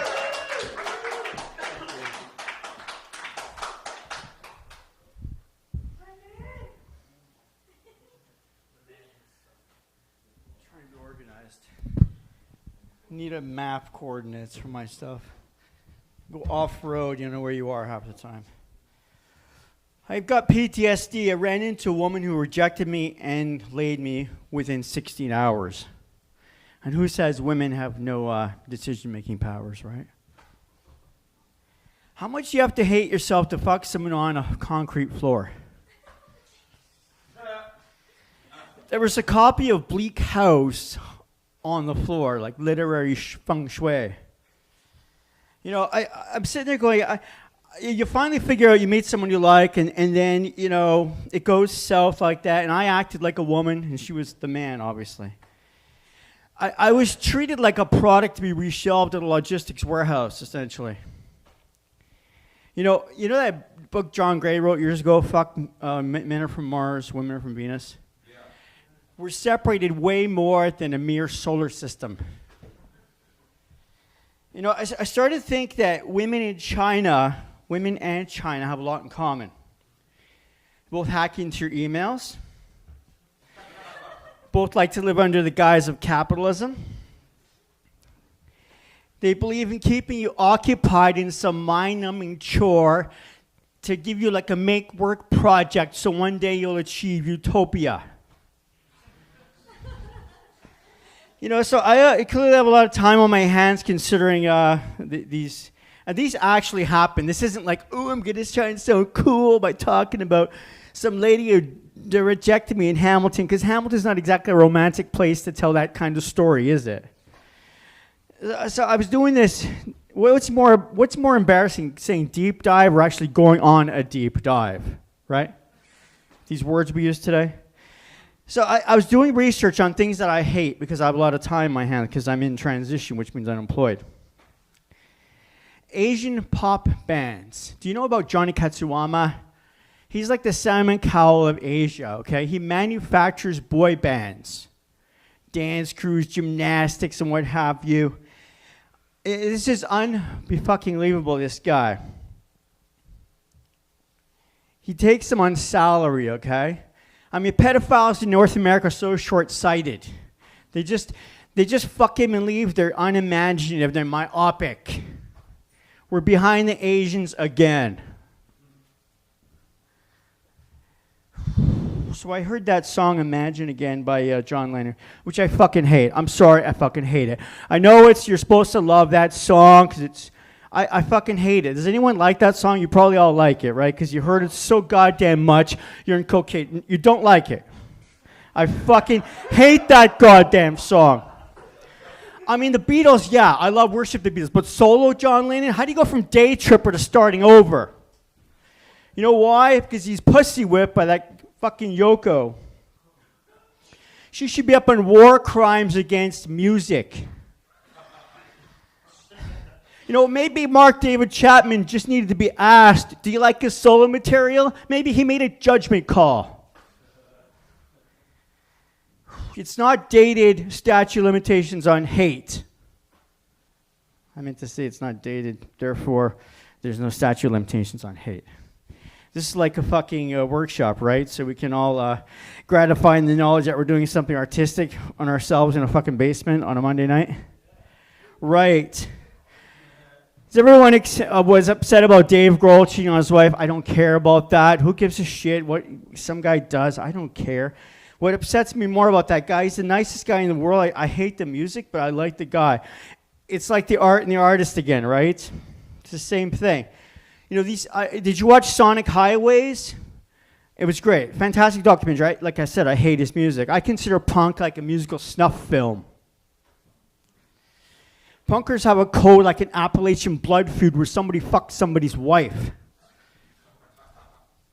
These guys have a literary pedigree. They can have every goddamn syllable of the alphabet, but they can't play notes from a fucking scale. It's edgy if it's out of tune and sounds like shit. I can't stand these guys. They drive me crazy.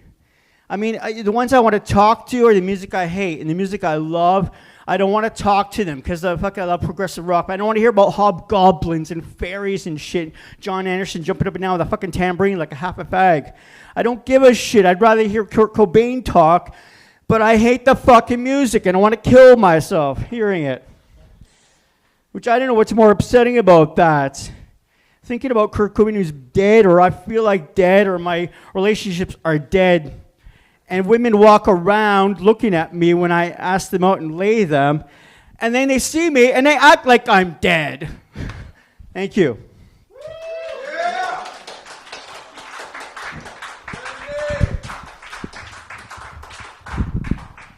Randy, microphone, couch.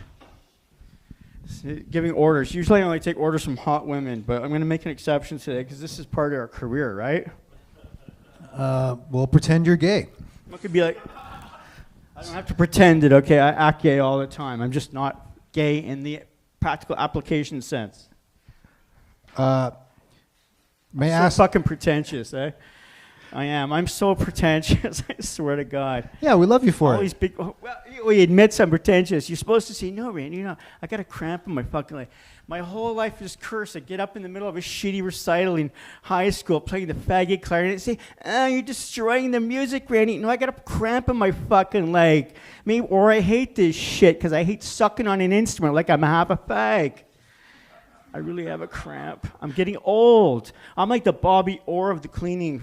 I swear to God, I get a cramp.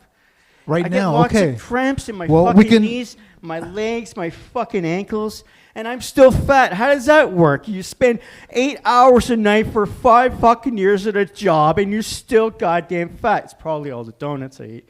That's because all the rejections I get, so I kind of collate them all together and blah, blah, blah, right? Hence, Randy, have out a of seat. shape, and hence I'm trying to get the fucking cramp out of my foot. It's just why I keep talking. I figured I would make them all interested in what I'm saying since I'm standing here like a fucking moron. Okay, let me ask you this sorry. because I'm Forgive interested. me. Did you go to Peterborough that last time we were I'm talking? going tomorrow night.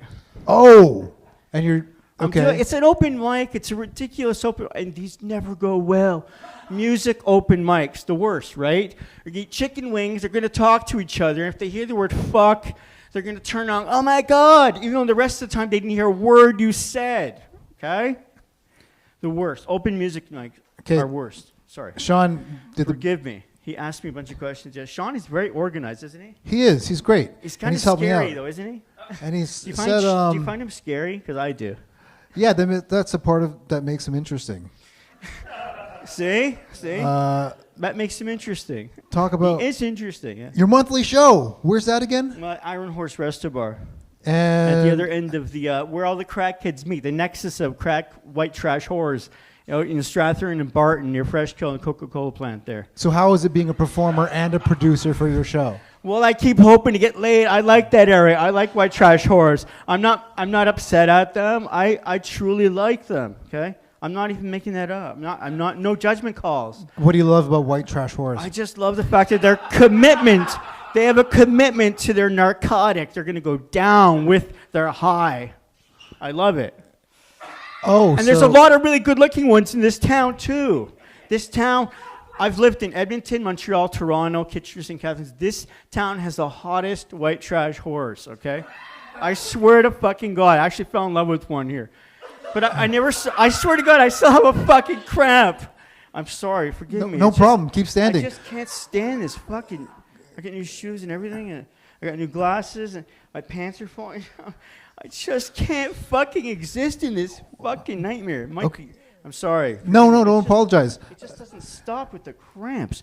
How is that possible when you work so hard and you eat so fucking much and you lie down 40 hours a week, huh? Okay, we'll ask this question. I'm sorry, forgive me. I'll try this. You're obsessed with language and censorship? Yes, I am. I'm obsessed with comics. Okay. Especially in America right now. No, Canada's worse, but like fucking Mark Maron's little tirade and a little wink, wink, nudge, nudge thing. Oh, yeah, we shouldn't have fascist dictators on podcasts. I'm not going to give any names, though. Like, we don't know who he's talking about. You know, that pissed me off. So what about... When Rogan had Trump on, that irritated me that he had such a stand about it. Like, ooh, you know, so you make a career of talking shit, you make a living at it, you're a professional, and then suddenly you're against free speech. And then anyone who questions the status quo is now an asshole. Oh, thank you. Or Sarah Silverman talking about shit all the time, or Chelsea Handler getting drunk all the time. All of a sudden, they're the arbiters of good taste in our culture. They can all go fuck themselves. And I would tell them that to their face. So what famous people do you like, celebrate, admire? And Seinfeld, one of my heroes, he did that. Yeah, Seinfeld? I know, but I love the artist, and I do like the art also. But I do disagree with what he said last week. I do. What did he say? Well, he double backed on something. Remember about the whole college thing where he said that it's the comedian's job to meet the culture. It's like, and he used some asinine analogy about a ski hill or something. And I've been thinking about this a lot. And I'm going, okay, so let me get this straight. If I'm a mogul fucking skier, an Olympic fucking ski round hill racer, am I supposed to go on the fucking bunny slope? Or is the bunny slope supposed to go on the goddamn mogul? It's like, fuck you, you know? And I love him. I worship him, but I disagree with that. Adapting to changes in the industry that you hate. Well, I love the art form, but the industry is a pain in the ass right now. But at the same time, it's the Wild West right now, because there's so many great comics in pockets, like Owen Benjamin out in Idaho. He's doing shows in fucking barns right now because he couldn't get booked. Jimmy Dorick gets canceled when he goes on tour. Andrew Schultz just got canceled, a room shut down because he was trying to, listen to me. I guess he was at a theater show and it was canceled like 3 hours before because he had Trump on his podcast. So it's stuff like that, you know. Okay. That's irritating as shit. Yeah. And where do you want to take your comedy? Hopefully out of a fucking basement, no offense, into another basement where I get paid one day. That's the goal. To go into another basement that has money and I don't have a goddamn fucking cramp. That's the goal, not to have cramps anymore. Apparently you're supposed to drink more water, apparently. I don't know. I like beers. I like alcohol. I do stand-up. I'm 56 years old, for fuck's sakes. I've been doing this a long time. I started in Montreal, which is the shittiest place to start comedy. There's such cunts in Montreal.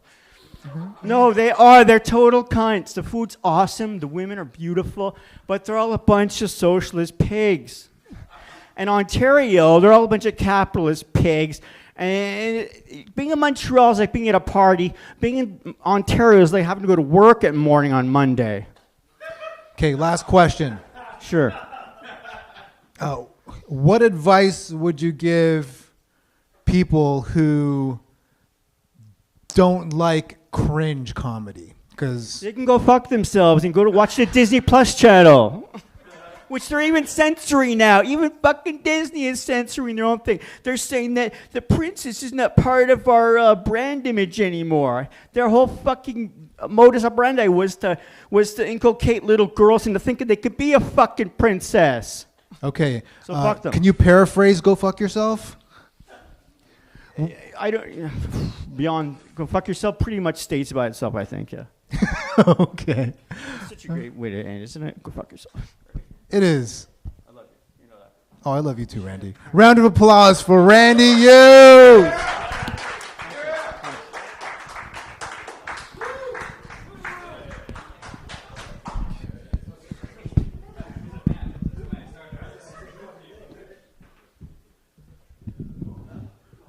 Thank you, Randy. Next, to the stage, please welcome your headliner. Headliner rhymes with this man's last name. KRISTIAN REIMER! Yeah, thank you, Dexter. Yeah, keep it going for Dexter. Bella, come. Okay, hey guys, this is great to be here, closing out the show. Whatever happens to the American election, I think it's almost too important for Americans to actually be responsible for voting for the next president of the world. You know, this is my concern. Is that no matter how it turns out, there's somebody who's going to say, "I'm going to flee America," and they're going to want to come to Canada. So I think we should build a wall. Not a very high wall, you know. I mean, we're talking Americans here. You know, just something maybe knee to waist height. You know, just to kind of like, maybe the fit ones get over the wall. You know, just then we get some like fit Americans. That would be all right. But it's kind of easy making jokes about Americans, and I just thought making jokes about Americans is sort of like like getting a barrel, full of fish, and then standing on it with like an AR-15, and then opening fire on a bunch of children. That's how easy it is to make jokes about Americans. It's a little bit easy, but slightly dark. But what I'd like to talk about, Niagara Falls. Wow. That's, I have family that wants to come over and visit me from Alberta, and I was like, I was thinking maybe, and all they want to do is go to Niagara Falls, right? They want to say, I want to go see Niagara Falls. And I was thinking, you know what? Fuck Niagara Falls. We're just going to stay at home. I'm going to save them money because Niagara Falls is going to cost way too much to go there, right? That's $5-6 for a bottle of water, right? That's just forget about even driving there, seeing the falls. You look at them and go, okay, photo, you leave, right? But then you pay for all the other stuff. And I was thinking, why don't I just bring my family to my house and I'll bring them into the bathroom? Now follow me here, okay? I'm working this out. This is a great Niagara Falls tour. I'm doing Niagara Falls tours now in my bathroom. You come in, groups of 5. You file on in, right? Line up against the wall right along with the shower, and I close the door.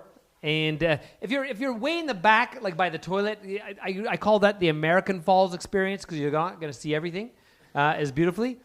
But what I like to do now is I then turn on the tap, right? These are all lined up in the sink, and I have people just like ooh and ah, going, "Hey guys, this is gonna be cool." And I put my hand underneath the tap, right, like a little plateau there, and the water just, and people go, "Ooh, wow, that's cool, right?" I go, "Yeah, that's like the Niagara Falls experience." All right, costs you nothing because it costs you nothing to see Niagara Falls, right? But if you want to go behind the falls, all right, that's gonna cost you $25 a person. This is what I do. I charge everybody in my family $5, all right? And then I give them behind the falls experience, right? We still got the water run over the hand, all right? Everybody's paid up. And all you do is, bloop, to pull your hand out, right? You go, "Hey, look, behind the falls," and then you're back again. And they're like, "Wow." And then you want to spritz a little water on their faces so they feel, "Oh, I'm feeling Niagara Falls all over my face." So that's, ooh, yeah, spritz. Yeah, and then they feel special. Now, maybe if you want to do that little bit of for me, the Maid of the Mist experience, all right, another $40, all right. They already had a savings here if I give them the Maid of the Mist experience, right? Similar to the behind the falls. All I do is I turn on the hot water, it gets a little steamy, right? Yeah, a little misty. Woo, I'm feeling the mist, and then you got to spritz. Oh, I'm feeling the Maid of the Mist. It's nice. They love that. They love that stuff. If you want to give them the bonus, instead of being there at Niagara Falls all day to get the Niagara Falls experience at night, you can do the same thing. You just turn off the bathroom. You get them. Take your cell phones out, right? You get their cell phones out. Everybody's got the cell phone light. Ooh, turn that on. Lights out, right? And then there's flashlights all over the falls. Like, oh wow, it's like ooh, like a disco show in the falls. That one I give away for free. That's a bonus. They've already spent their $10. You're up to $50 because you got friends and family here in the bathroom. Not a problem. But this is the grand denouement. all right? The apex of the trip. An over-the-falls experience as though you're in a barrel. It's a once-in-a-lifetime thing. You may never see somebody go over the falls in a barrel. What I like to do is I preset.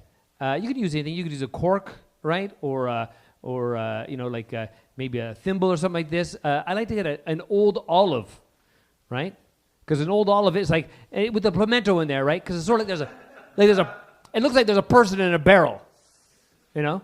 And then I take it and I plop it in my hand, bloop, right? And I go, ooh, wow, it's like a barrel and a guy in there. And then I just switch my hand around a little bit, right? Build up the tension, all right?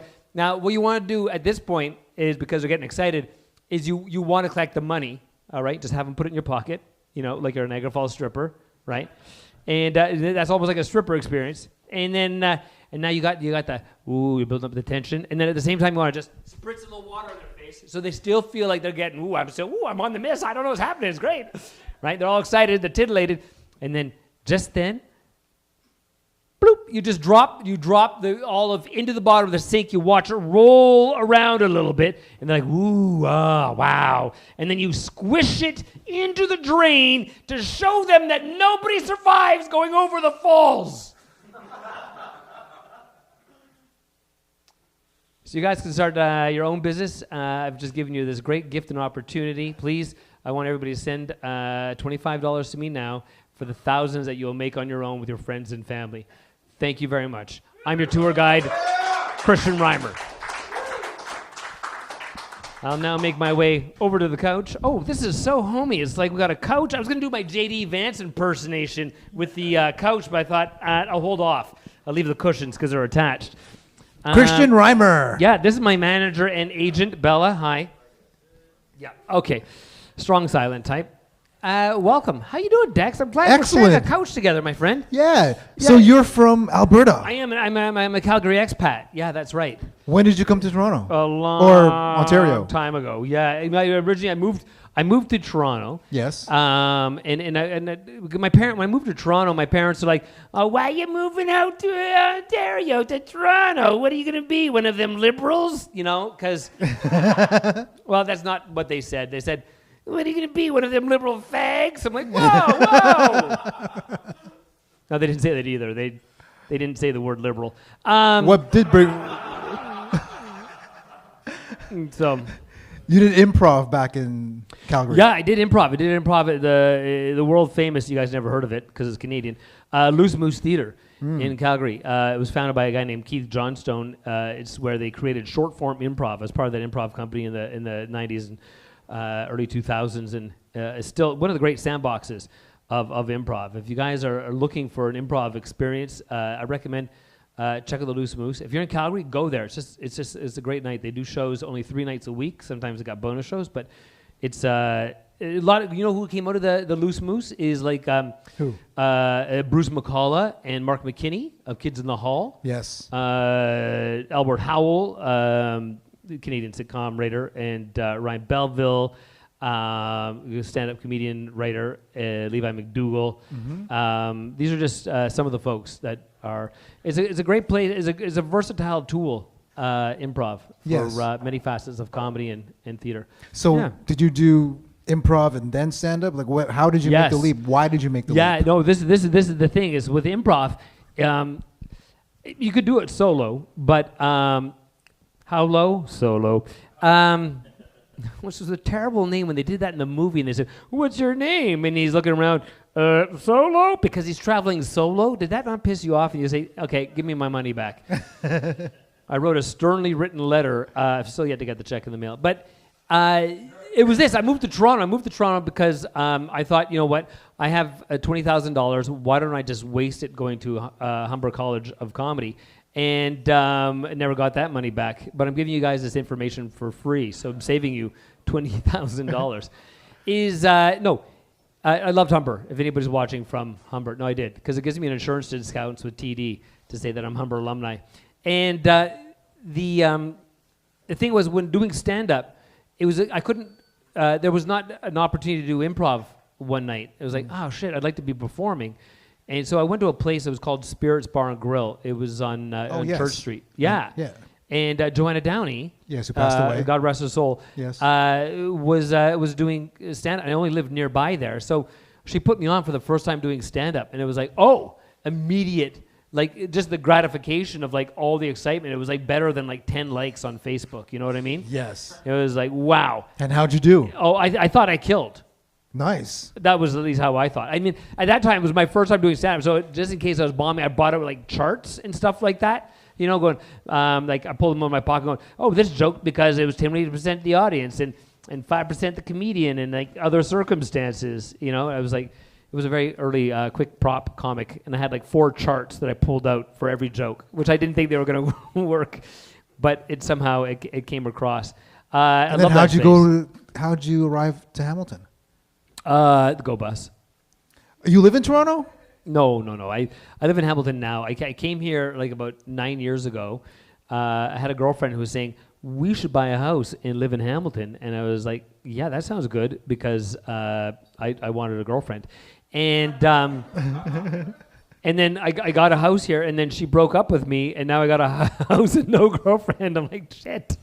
So I committed to Hamilton, but I've still commuted to Toronto. I commute. I work for a union, so like I work like 70 hours a week, so people can have a 40-hour work week. You know, it seems like there's some injustice there, but I'm fighting for justice, so people can get benefits and good wages and job security. And anyways, where were you going with the question? Okay, so here you perform comedy stand-up frequently every Yes. week. When possible. You know what? Compliments to this place. I was a late adapter.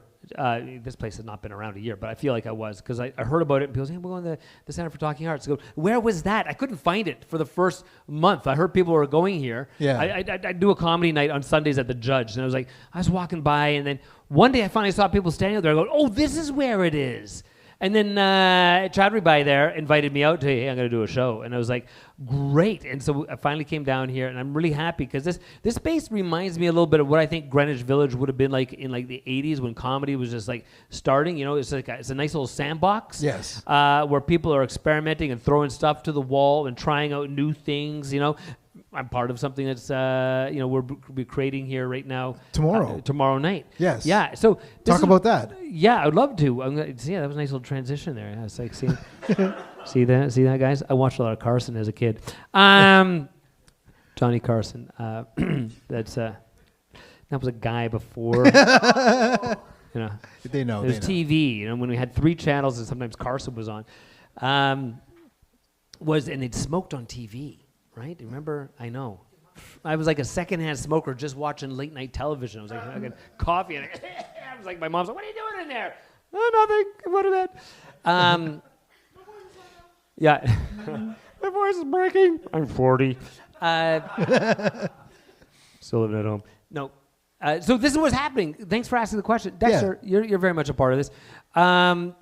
We thought we would, and I say we because it's not just myself. It was an idea that was just like spitballing a conversation with Sean Patrick Sullivan. It was like, I don't know, it would be kind of fun to do something with sitcoms. And ultimately, I think, the long path would be to get people thinking about writing and creating and maybe improvising. So we've been reading sitcoms, all right, with a panel of performers. Many people have never done it before, right? And trying to find what it is to be in a cold read when you're at the table.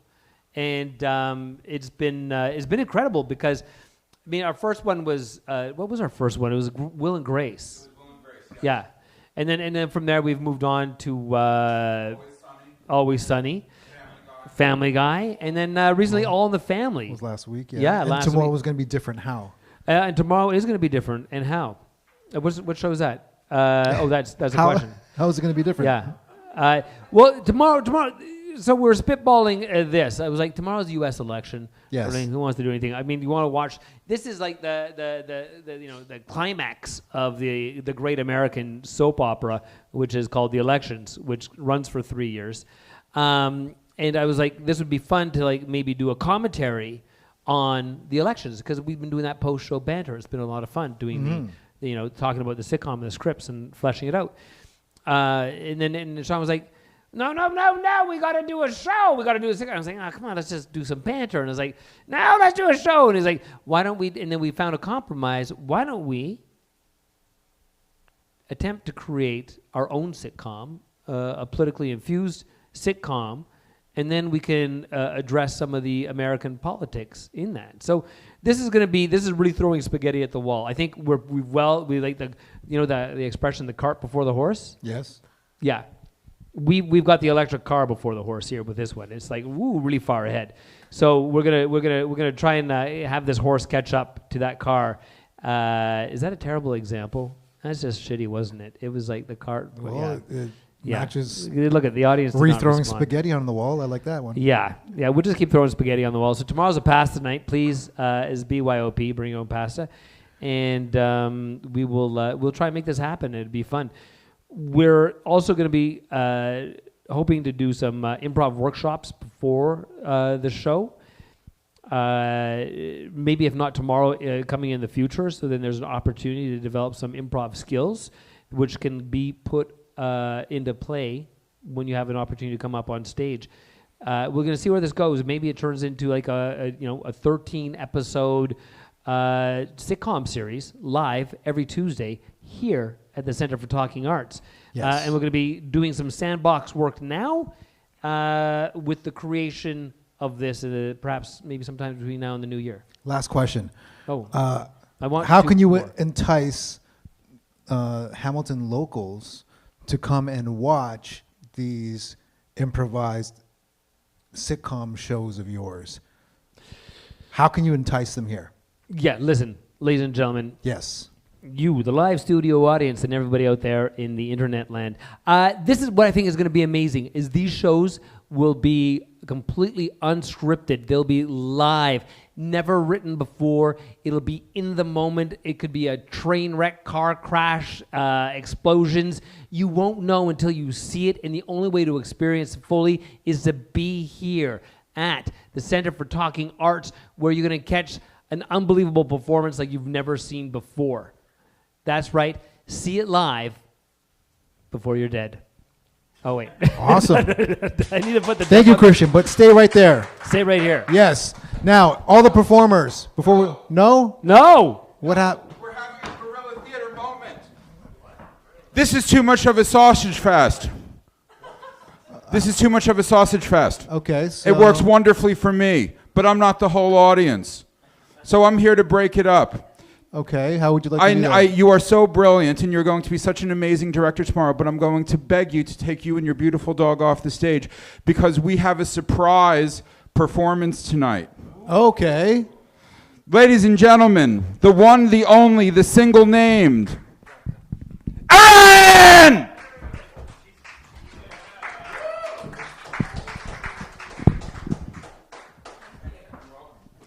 So I was just walking by, and I saw this going on, and then, you asked me if I wanted to go up, and I said no, but then I watched a few people, and I thought, okay, I'll go up.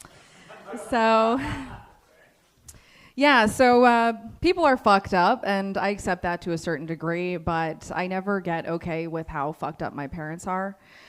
So my mom's a hoarder, and her way of trying to make amends is to say she made me a footpath for me to get to my piano. Thanks, Mom. That's what I've always wanted. A footpath in your indoor garden of miscellaneous items that smell like bread. Let me go to the piano now for the first time in 6 years and play you a little tune. What would you like to hear? Maybe the Charlie Brown theme song or the boogie, and then some rodent of some sort comes out from one of the piles and starts licking its asshole. It's sad, but that's the way it is.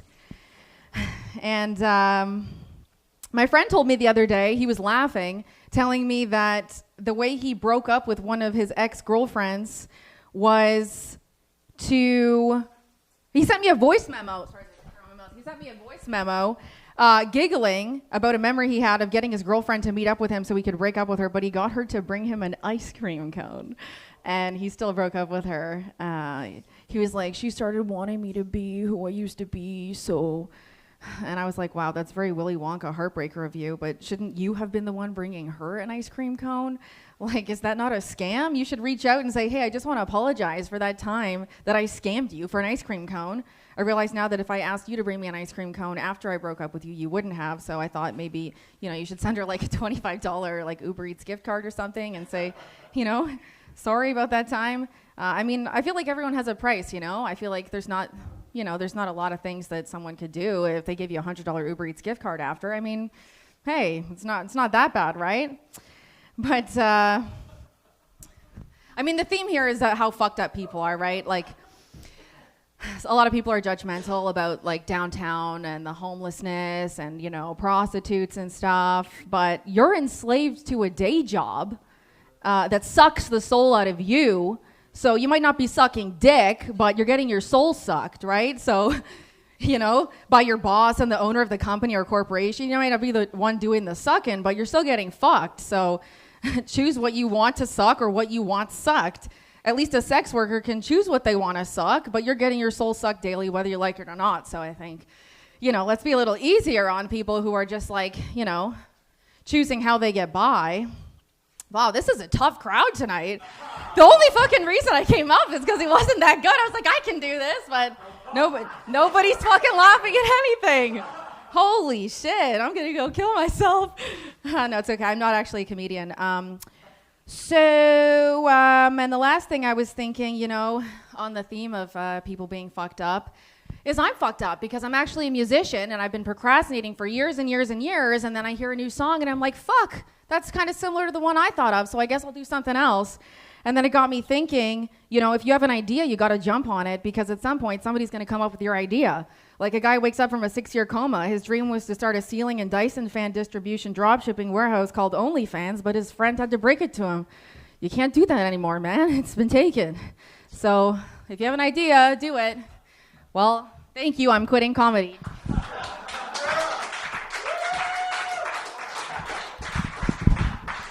Yeah, Aaron, you got to come back up. You're obligated.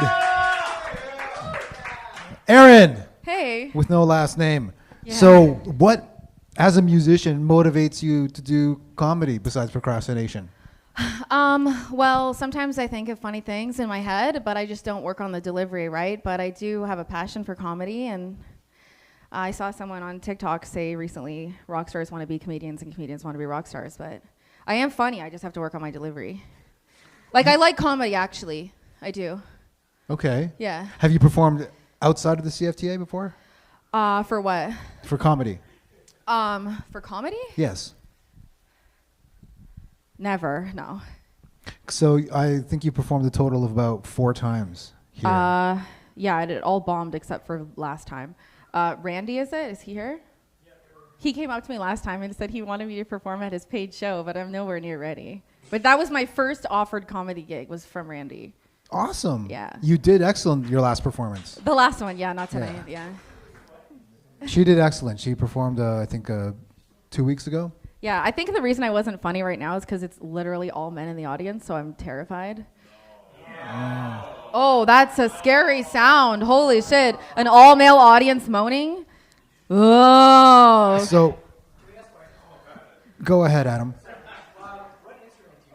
A guitar and piano. So when you do a performance, you practice and you prepare and you make an effort. Yes. No.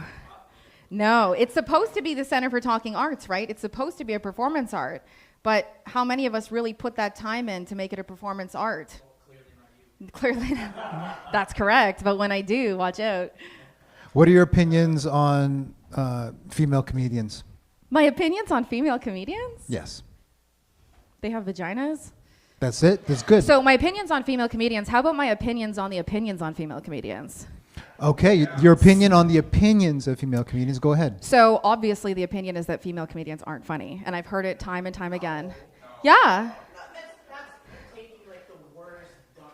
Okay, but I've seen it a few times, like on my algorithm. Maybe it's, like, I don't know. I've heard it that female comedians aren't funny. I've heard it time and time again. And I think, honestly, I think most comedians, okay, hold on. Female comedians, I think I think the majority of them are just as good or just as bad as male comedians. I don't think it's a gender thing. I think the problem in comedy is the lack of dedication to rehearsing it as a performance art. It's got nothing to do with gender. Yes, I agree. Yeah. Like I've been to comedy in LA, I've been to comedy in numerous parts of Hollywood and Hamilton and Toronto, and I saw Ricky Gervais live, and 99% of it is not that great. Like it's pretty like. What topics would you want to write comedy around? Like whatever comes to my mind. Like my actually funny stuff, I just like hoard it in my phone, kind of like my mom. So maybe I am a hoarder like my mom, because I'm like, oh, I'm gonna save that for when I'm ready to perform, and I'm gonna save that for when I'm. So topics about anything. I wrote a comedy song actually about not wanting to have babies, and I think that's some of my best work. Yeah. Got to perform it here. Someday maybe. Yeah. It's a comedy song. It is a comedy song. Yeah. I could sing maybe the first line just to kind of tease it. Please do. Okay, so I actually have to produce this and get it done. So it's on guitar, and the intro goes, maybe not. Maybe I shouldn't. No, you just. Okay. So it's fully written. The song's fully written, and my friend Stevie from the States, who I found on Facebook Marketplace because I wanted to buy a Wurlitzer off of him, a keyboard. He actually really liked it, so I thought maybe I will get it done. So it's on guitar. It goes. Oh, this is not. So I had a couple of drinks of alcohol, which I don't do, which is why I'm up here, but hold on. Okay, so it's actually a great song if I have a guitar. Which you don't. Which I don't. A cappella. Okay, a cappella. My mom says she wants to be a grandma, but I don't give a fuck. My boyfriend wants to come inside, but I would rather suck. 'Cause I don't want your baby. No, I don't want to be a fucking mom. That's the first line. Wow. Any last words, Aaron? I'm sorry that I came up here unprepared. I said last time that the next time I come up here, I'm going to be prepared, and that was a lie. And I'm sorry for that, because I could have been way more entertaining. And next time I come up here, I really will be prepared. So. Whoa, hold on. Okay, you have this bad habit of being very self-critical. That's not a bad habit. That's a great habit. It's what gives me a chance one day of actually succeeding on an international level. I stand corrected. Be harder on yourself. What's with this thing where everyone's like, oh, don't be so hard on yourself. You know, be hard on yourself. Okay, be hard on yourself. No, please. Okay, be hard on yourself. And my friends say the same thing. My friends say, Aaron, be easier on yourself. Why? So I can fucking die miserable and alone? Well, this is the thing then. Stop apologizing. No. I feel like I deserved an apology. I paid like $300 to see a show, and I was bored. Like, I paid like, people should be more sorry. People should be more sorry that we have such an amazing opportunity in this society to do excellent things, and we show up and we fucking half-ass it. I'm not going to half-ass it next time. Okay, well, give him the refund then. What? Give him a refund. No, not this. I'm talking about Ricky Gervais. He wasn't good. He wasn't good live, and he filled the whole stadium. Now, it's not that I don't like him, but the whole stadium was full, and I got tickets for my friend Lucy, and she's a comedian, and we were not impressed because it was just like, I don't know, how much does he make? Like $800,000 every 6 months or something? Like, Ricky makes more money than almost any comedian in the world, and like I laughed like 3 times. So. Go for it, Adam. Well, talk to me outside. I'm gonna go smoke. I'm not famous yet. My question is, I feel like I'm mentioning for 3 minutes, and I just know that Ricky Gervais is your type of comedy. Yeah, he is.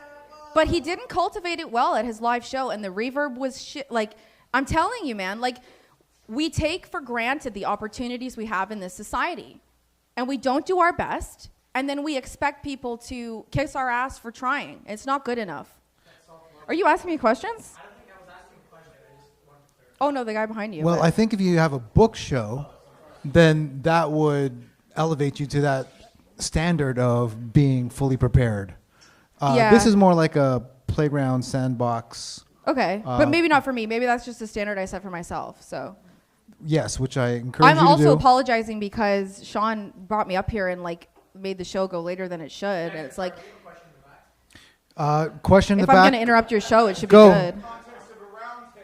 Yes. Okay, let's do that. A round of applause for Aaron, everyone. Aaron, stay there. Actually, Aaron, if you can sit in the middle, please, because we're bringing up all the performers. We're having a round table because we're bringing up all the performers. Everyone come up. Adam, Boom, George, Brick, Robert, Hassan, Anil, Randy, get up here. Christian, sit. Sit, Hassan. Okay, you guys can sit up here too. Millie, will we get them all on camera, please? Yes, grab a chair. Where are you going? I have a question for you. Aaron, Aaron, where are you going? Yes.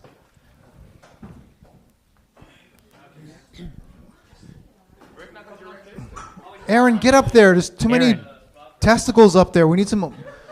Get in the middle, Aaron. Aaron, just get the fuck up there. Get in there. Aaron, I go. gotta ask this. Yes, get up there, please. Go ahead. Aaron, good, good, good. I can Yes. move. I have the creepy uncle. Okay. At the end of the round table, please ask the talent. Okay, if they have. Oh, no, oops. What's going on in the comedy? Okay, what's going on in comedy, and what feels, and what? Next thing, the Christians. What's going on? No, what's going on in comedy, Hassan? Comedy's good. I don't know. What's your, in one sentence, what's your take on comedy? Let's say, yes, in the Toronto, Hamilton, Canadian scene. Okay. Give us your opinion. Brief take is that every city you go, or not every city, when Toronto is a different style of comedy. Like you kind of have to be like LGBT pro-ish, or yeah. It's like if you're even slightly against the grain, it's like you better have your joke right. Otherwise, it could go the other way. Outside the city, they don't care as much, but they could be racist. Okay, that brought the mood down. Thank you, Hassan. Stop talking about racism. Adam, comedy scene, your take. I don't think this is even Okay, yeah, comedy scene. I just think we're being completely saturated with these garbage female comics who just think that males are just the problem here, but it's clearly the lack of talent coming from the female side that's really taken women down in the comedy side. Just spitballing here off the top of the head, but yeah, Dexter, back to you. Getting your ass kicked. Brick, please, your opinion on the comedy scene. I would say the comedy scene tonight is it's Adam trying to turn Hassan gay and trying to use negging to get Aaron, was it? I don't know your name. Okay. All right. Well, that was a good chat. I'm glad we had this talk. I would say location changes everything. Not to copy what Hassan said, but for example, in Toronto, you gotta have thick skin, and it's real different. Like, I've been doing comedy more in Hamilton because in Toronto, most open mics is like 20 plus comics, and they don't give a fuck about you. They're not gonna pay attention. They're gonna look at their phones. They're gonna look at their joke books. You're just a number that they're waiting to finish so that they can go on. But in Hamilton, I find that you might not get as many comics, but people are more attentive. You get more audience members. It's a bit more respectful. And I like it a bit better here. Thank you, Brick. George, your take on the comedy scene.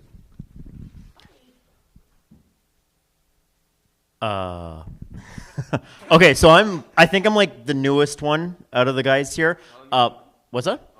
Literally just a few months, really just a handful of times, thanks to Sean, because Sean is at a very positive pusher. He's a great creep, but a positive guy.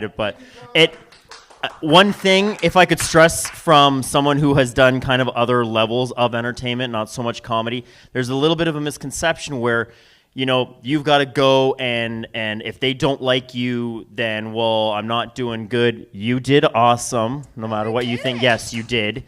I thought you were live No, but we were just paying attention to you because you were giving us your story. But it's not, you weren't doing bad. We were very attentive. We didn't think you were bad. Weren't funny, but but the thing is, so a lot of guys need to understand that you got to look for your crowd because you might want to be entire arenas full of people. But one arena for, Kid Rock isn't going to like the arena for Taylor Swift. So you got to push and find your crowd and keep going. And that's why I'm loving comedy in Hamilton, which seems to be just kind of going now as I've gotten it. And it's like, it seems like there's more open mics opening and places like this, which is awesome. That's giving you really cool venues and live streaming and a bunch of the nicest people that I've made so many friends doing this. More friends than in 25 years of DJing. So that's my thing about comedy in Hamilton. It's awesome, and you just gotta everybody's gotta start finding their crowd to kind of go for, right? Some people are gonna be harsh comedians, other people are gonna be cheesy comedians. Doesn't mean you're a bad comedian, just means you're not maybe playing for your crowd. It's the only thing you gotta remember with that. Thank you, George. We'll take it over here. Randy, please, what's your opinion on the stand-up comedy scene? Not that we haven't already heard it, but short form it. It's a clusterfuck and a high school talent show everywhere, essentially. They say everyone's a community, everyone's a friend, blah blah blah. I don't think that's true anywhere. I think it's a goddamn shit show everywhere. I think everyone kisses each other's ass, and I really believe that. And Aaron, you're good. I would just say memorize everything. Like I didn't memorize everything either tonight, but you're good. Okay. That's why I asked you to do my show. Well, it's true. You should have memorized your stuff, and I should have memorized my stuff. Okay. Both of you, do better next time. She's great. Christian, what is your take on the stand-up comedy scene? My take is this. I mean, we're all giving notes here. Yeah, Aaron, you have this Janine Garofalo quality to you. Yeah. That's cool. Yeah. Oh yeah, no, she's great. Yeah, she is great. Yeah. She is great. She's one of the upstarts of what for a period of time was alternative comedy, which is now just TikTok. I think it's worth noting that. I think we're going through this renaissance in comedy right now. Personally, I think this is a great opportunity post-pandemic for comedians to do whatever inspires them, because I think we've kind of transitioned away from what was a very much straightforward, you got to just be doing this style of comedy, it's the only comedy we want to see. And I think post-pandemic, we're seeing kids who've never done comedy before, even older people, that are just doing either their impersonation of comedy or trying to find their own voice or just experience or experiment. And I think this is a fun little journey. Historically, comedians didn't make it or break out until they were in their 40s. That used to be when you started. You had to find yourself, right? And I think there's a lot more emotional attunement now to younger people that they seem to kind of connect readily with themselves, whereas before it took a longer road to get there. I think that's interesting. And I also think that there's with all of our ability to access media, we're seeing who's doing comedy globally, but it's actually pushing us to maybe stand out by really giving our own voice to the work we're doing, and is pushing people to be themselves. And whether that's just being silly, fun, dark, wacky, I mean, you're not going to appeal to everyone. You might as well just go and have fun and do your best doing it. And so forget about what everybody else is doing. Do yourself. Comedy Renaissance is starting. Thank you, Christian. Anil, you're coming from Toronto. You're now in Hamilton, just doing this set. Your take on the comedy scene in your experience? In comedy? Yeah, I think, first of all, dude, I think if you're funny, you're funny. Right? Yes, it doesn't really funny, matter. funny, yes. So what's in terms of what people, how they perceive it. But I don't know. In terms of comedy, I feel like in the world, comedy has become a viable business option now. Back in the day, comedians were the fringe of society. There were these crazy motherfuckers. And there was kind of but I think that's because society has kind of become a parody in itself. And people are taking up comedy as let me build an Instagram audience, and which is not wrong. I'm not saying do what you got to do, but you can, there's a people want, like, you know, maybe that relatability thing, like, you know, I'm this kind of a person in society, and I'm gonna build my crowd who they want to relate to this or whatever. Yes. Versus comedians were always like these outcasts, you know. So that's changed, and I don't know, maybe it's a Renaissance thing, whatever. The other thing I was gonna say is, since this whole female versus male comedian thing came up, I've seen female comedians, male comedians. I've seen many funny. Say it. Many fun. No, I'm saying it. You're many funny prefacing. Yeah. female comedians. But I'm playing with this theory. And I want to see, maybe Erin can tell me what she thinks about this. I think there's an equivalent between a male comedian and a female stripper. You know, that's where there's something about the taboo of a man putting out his feelings on stage and a woman putting out her body on stage, titties, you know, because male strippers are equally good, but who gives a fuck? You got a premise for a bit, my friend. Who gives a fuck? Yeah. No one gives a fuck. You know, so that's why it's fucking, in terms of writing a joke, a good joke is a good joke. Yes. You know? Yeah. Who cared? Nobody. We saw Hassan's So, tits. Okay, thank you, Anil. yeah. But anyway, all right, that's what I think. And Robert Stevens, what's your take on the comedy scene? Let's see here. I think it's just it's a hard-nosed game, right? Like, you know, you're gonna get into your niche groups, into your niche groups, like, you know, your local groups, and everyone's gonna be sticking up for one another. Is it niche? Niche. Is it niche or niche? Niche. Niche Is it now. We niche like now? that word, yeah. But I was gonna say is like.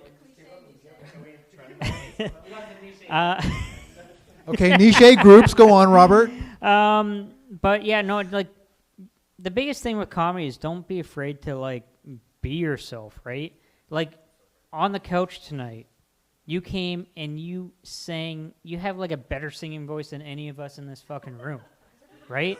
And no, but seriously, Yeah. no, and I think you got something there. You had a funny little song. Just keep going with it, you know.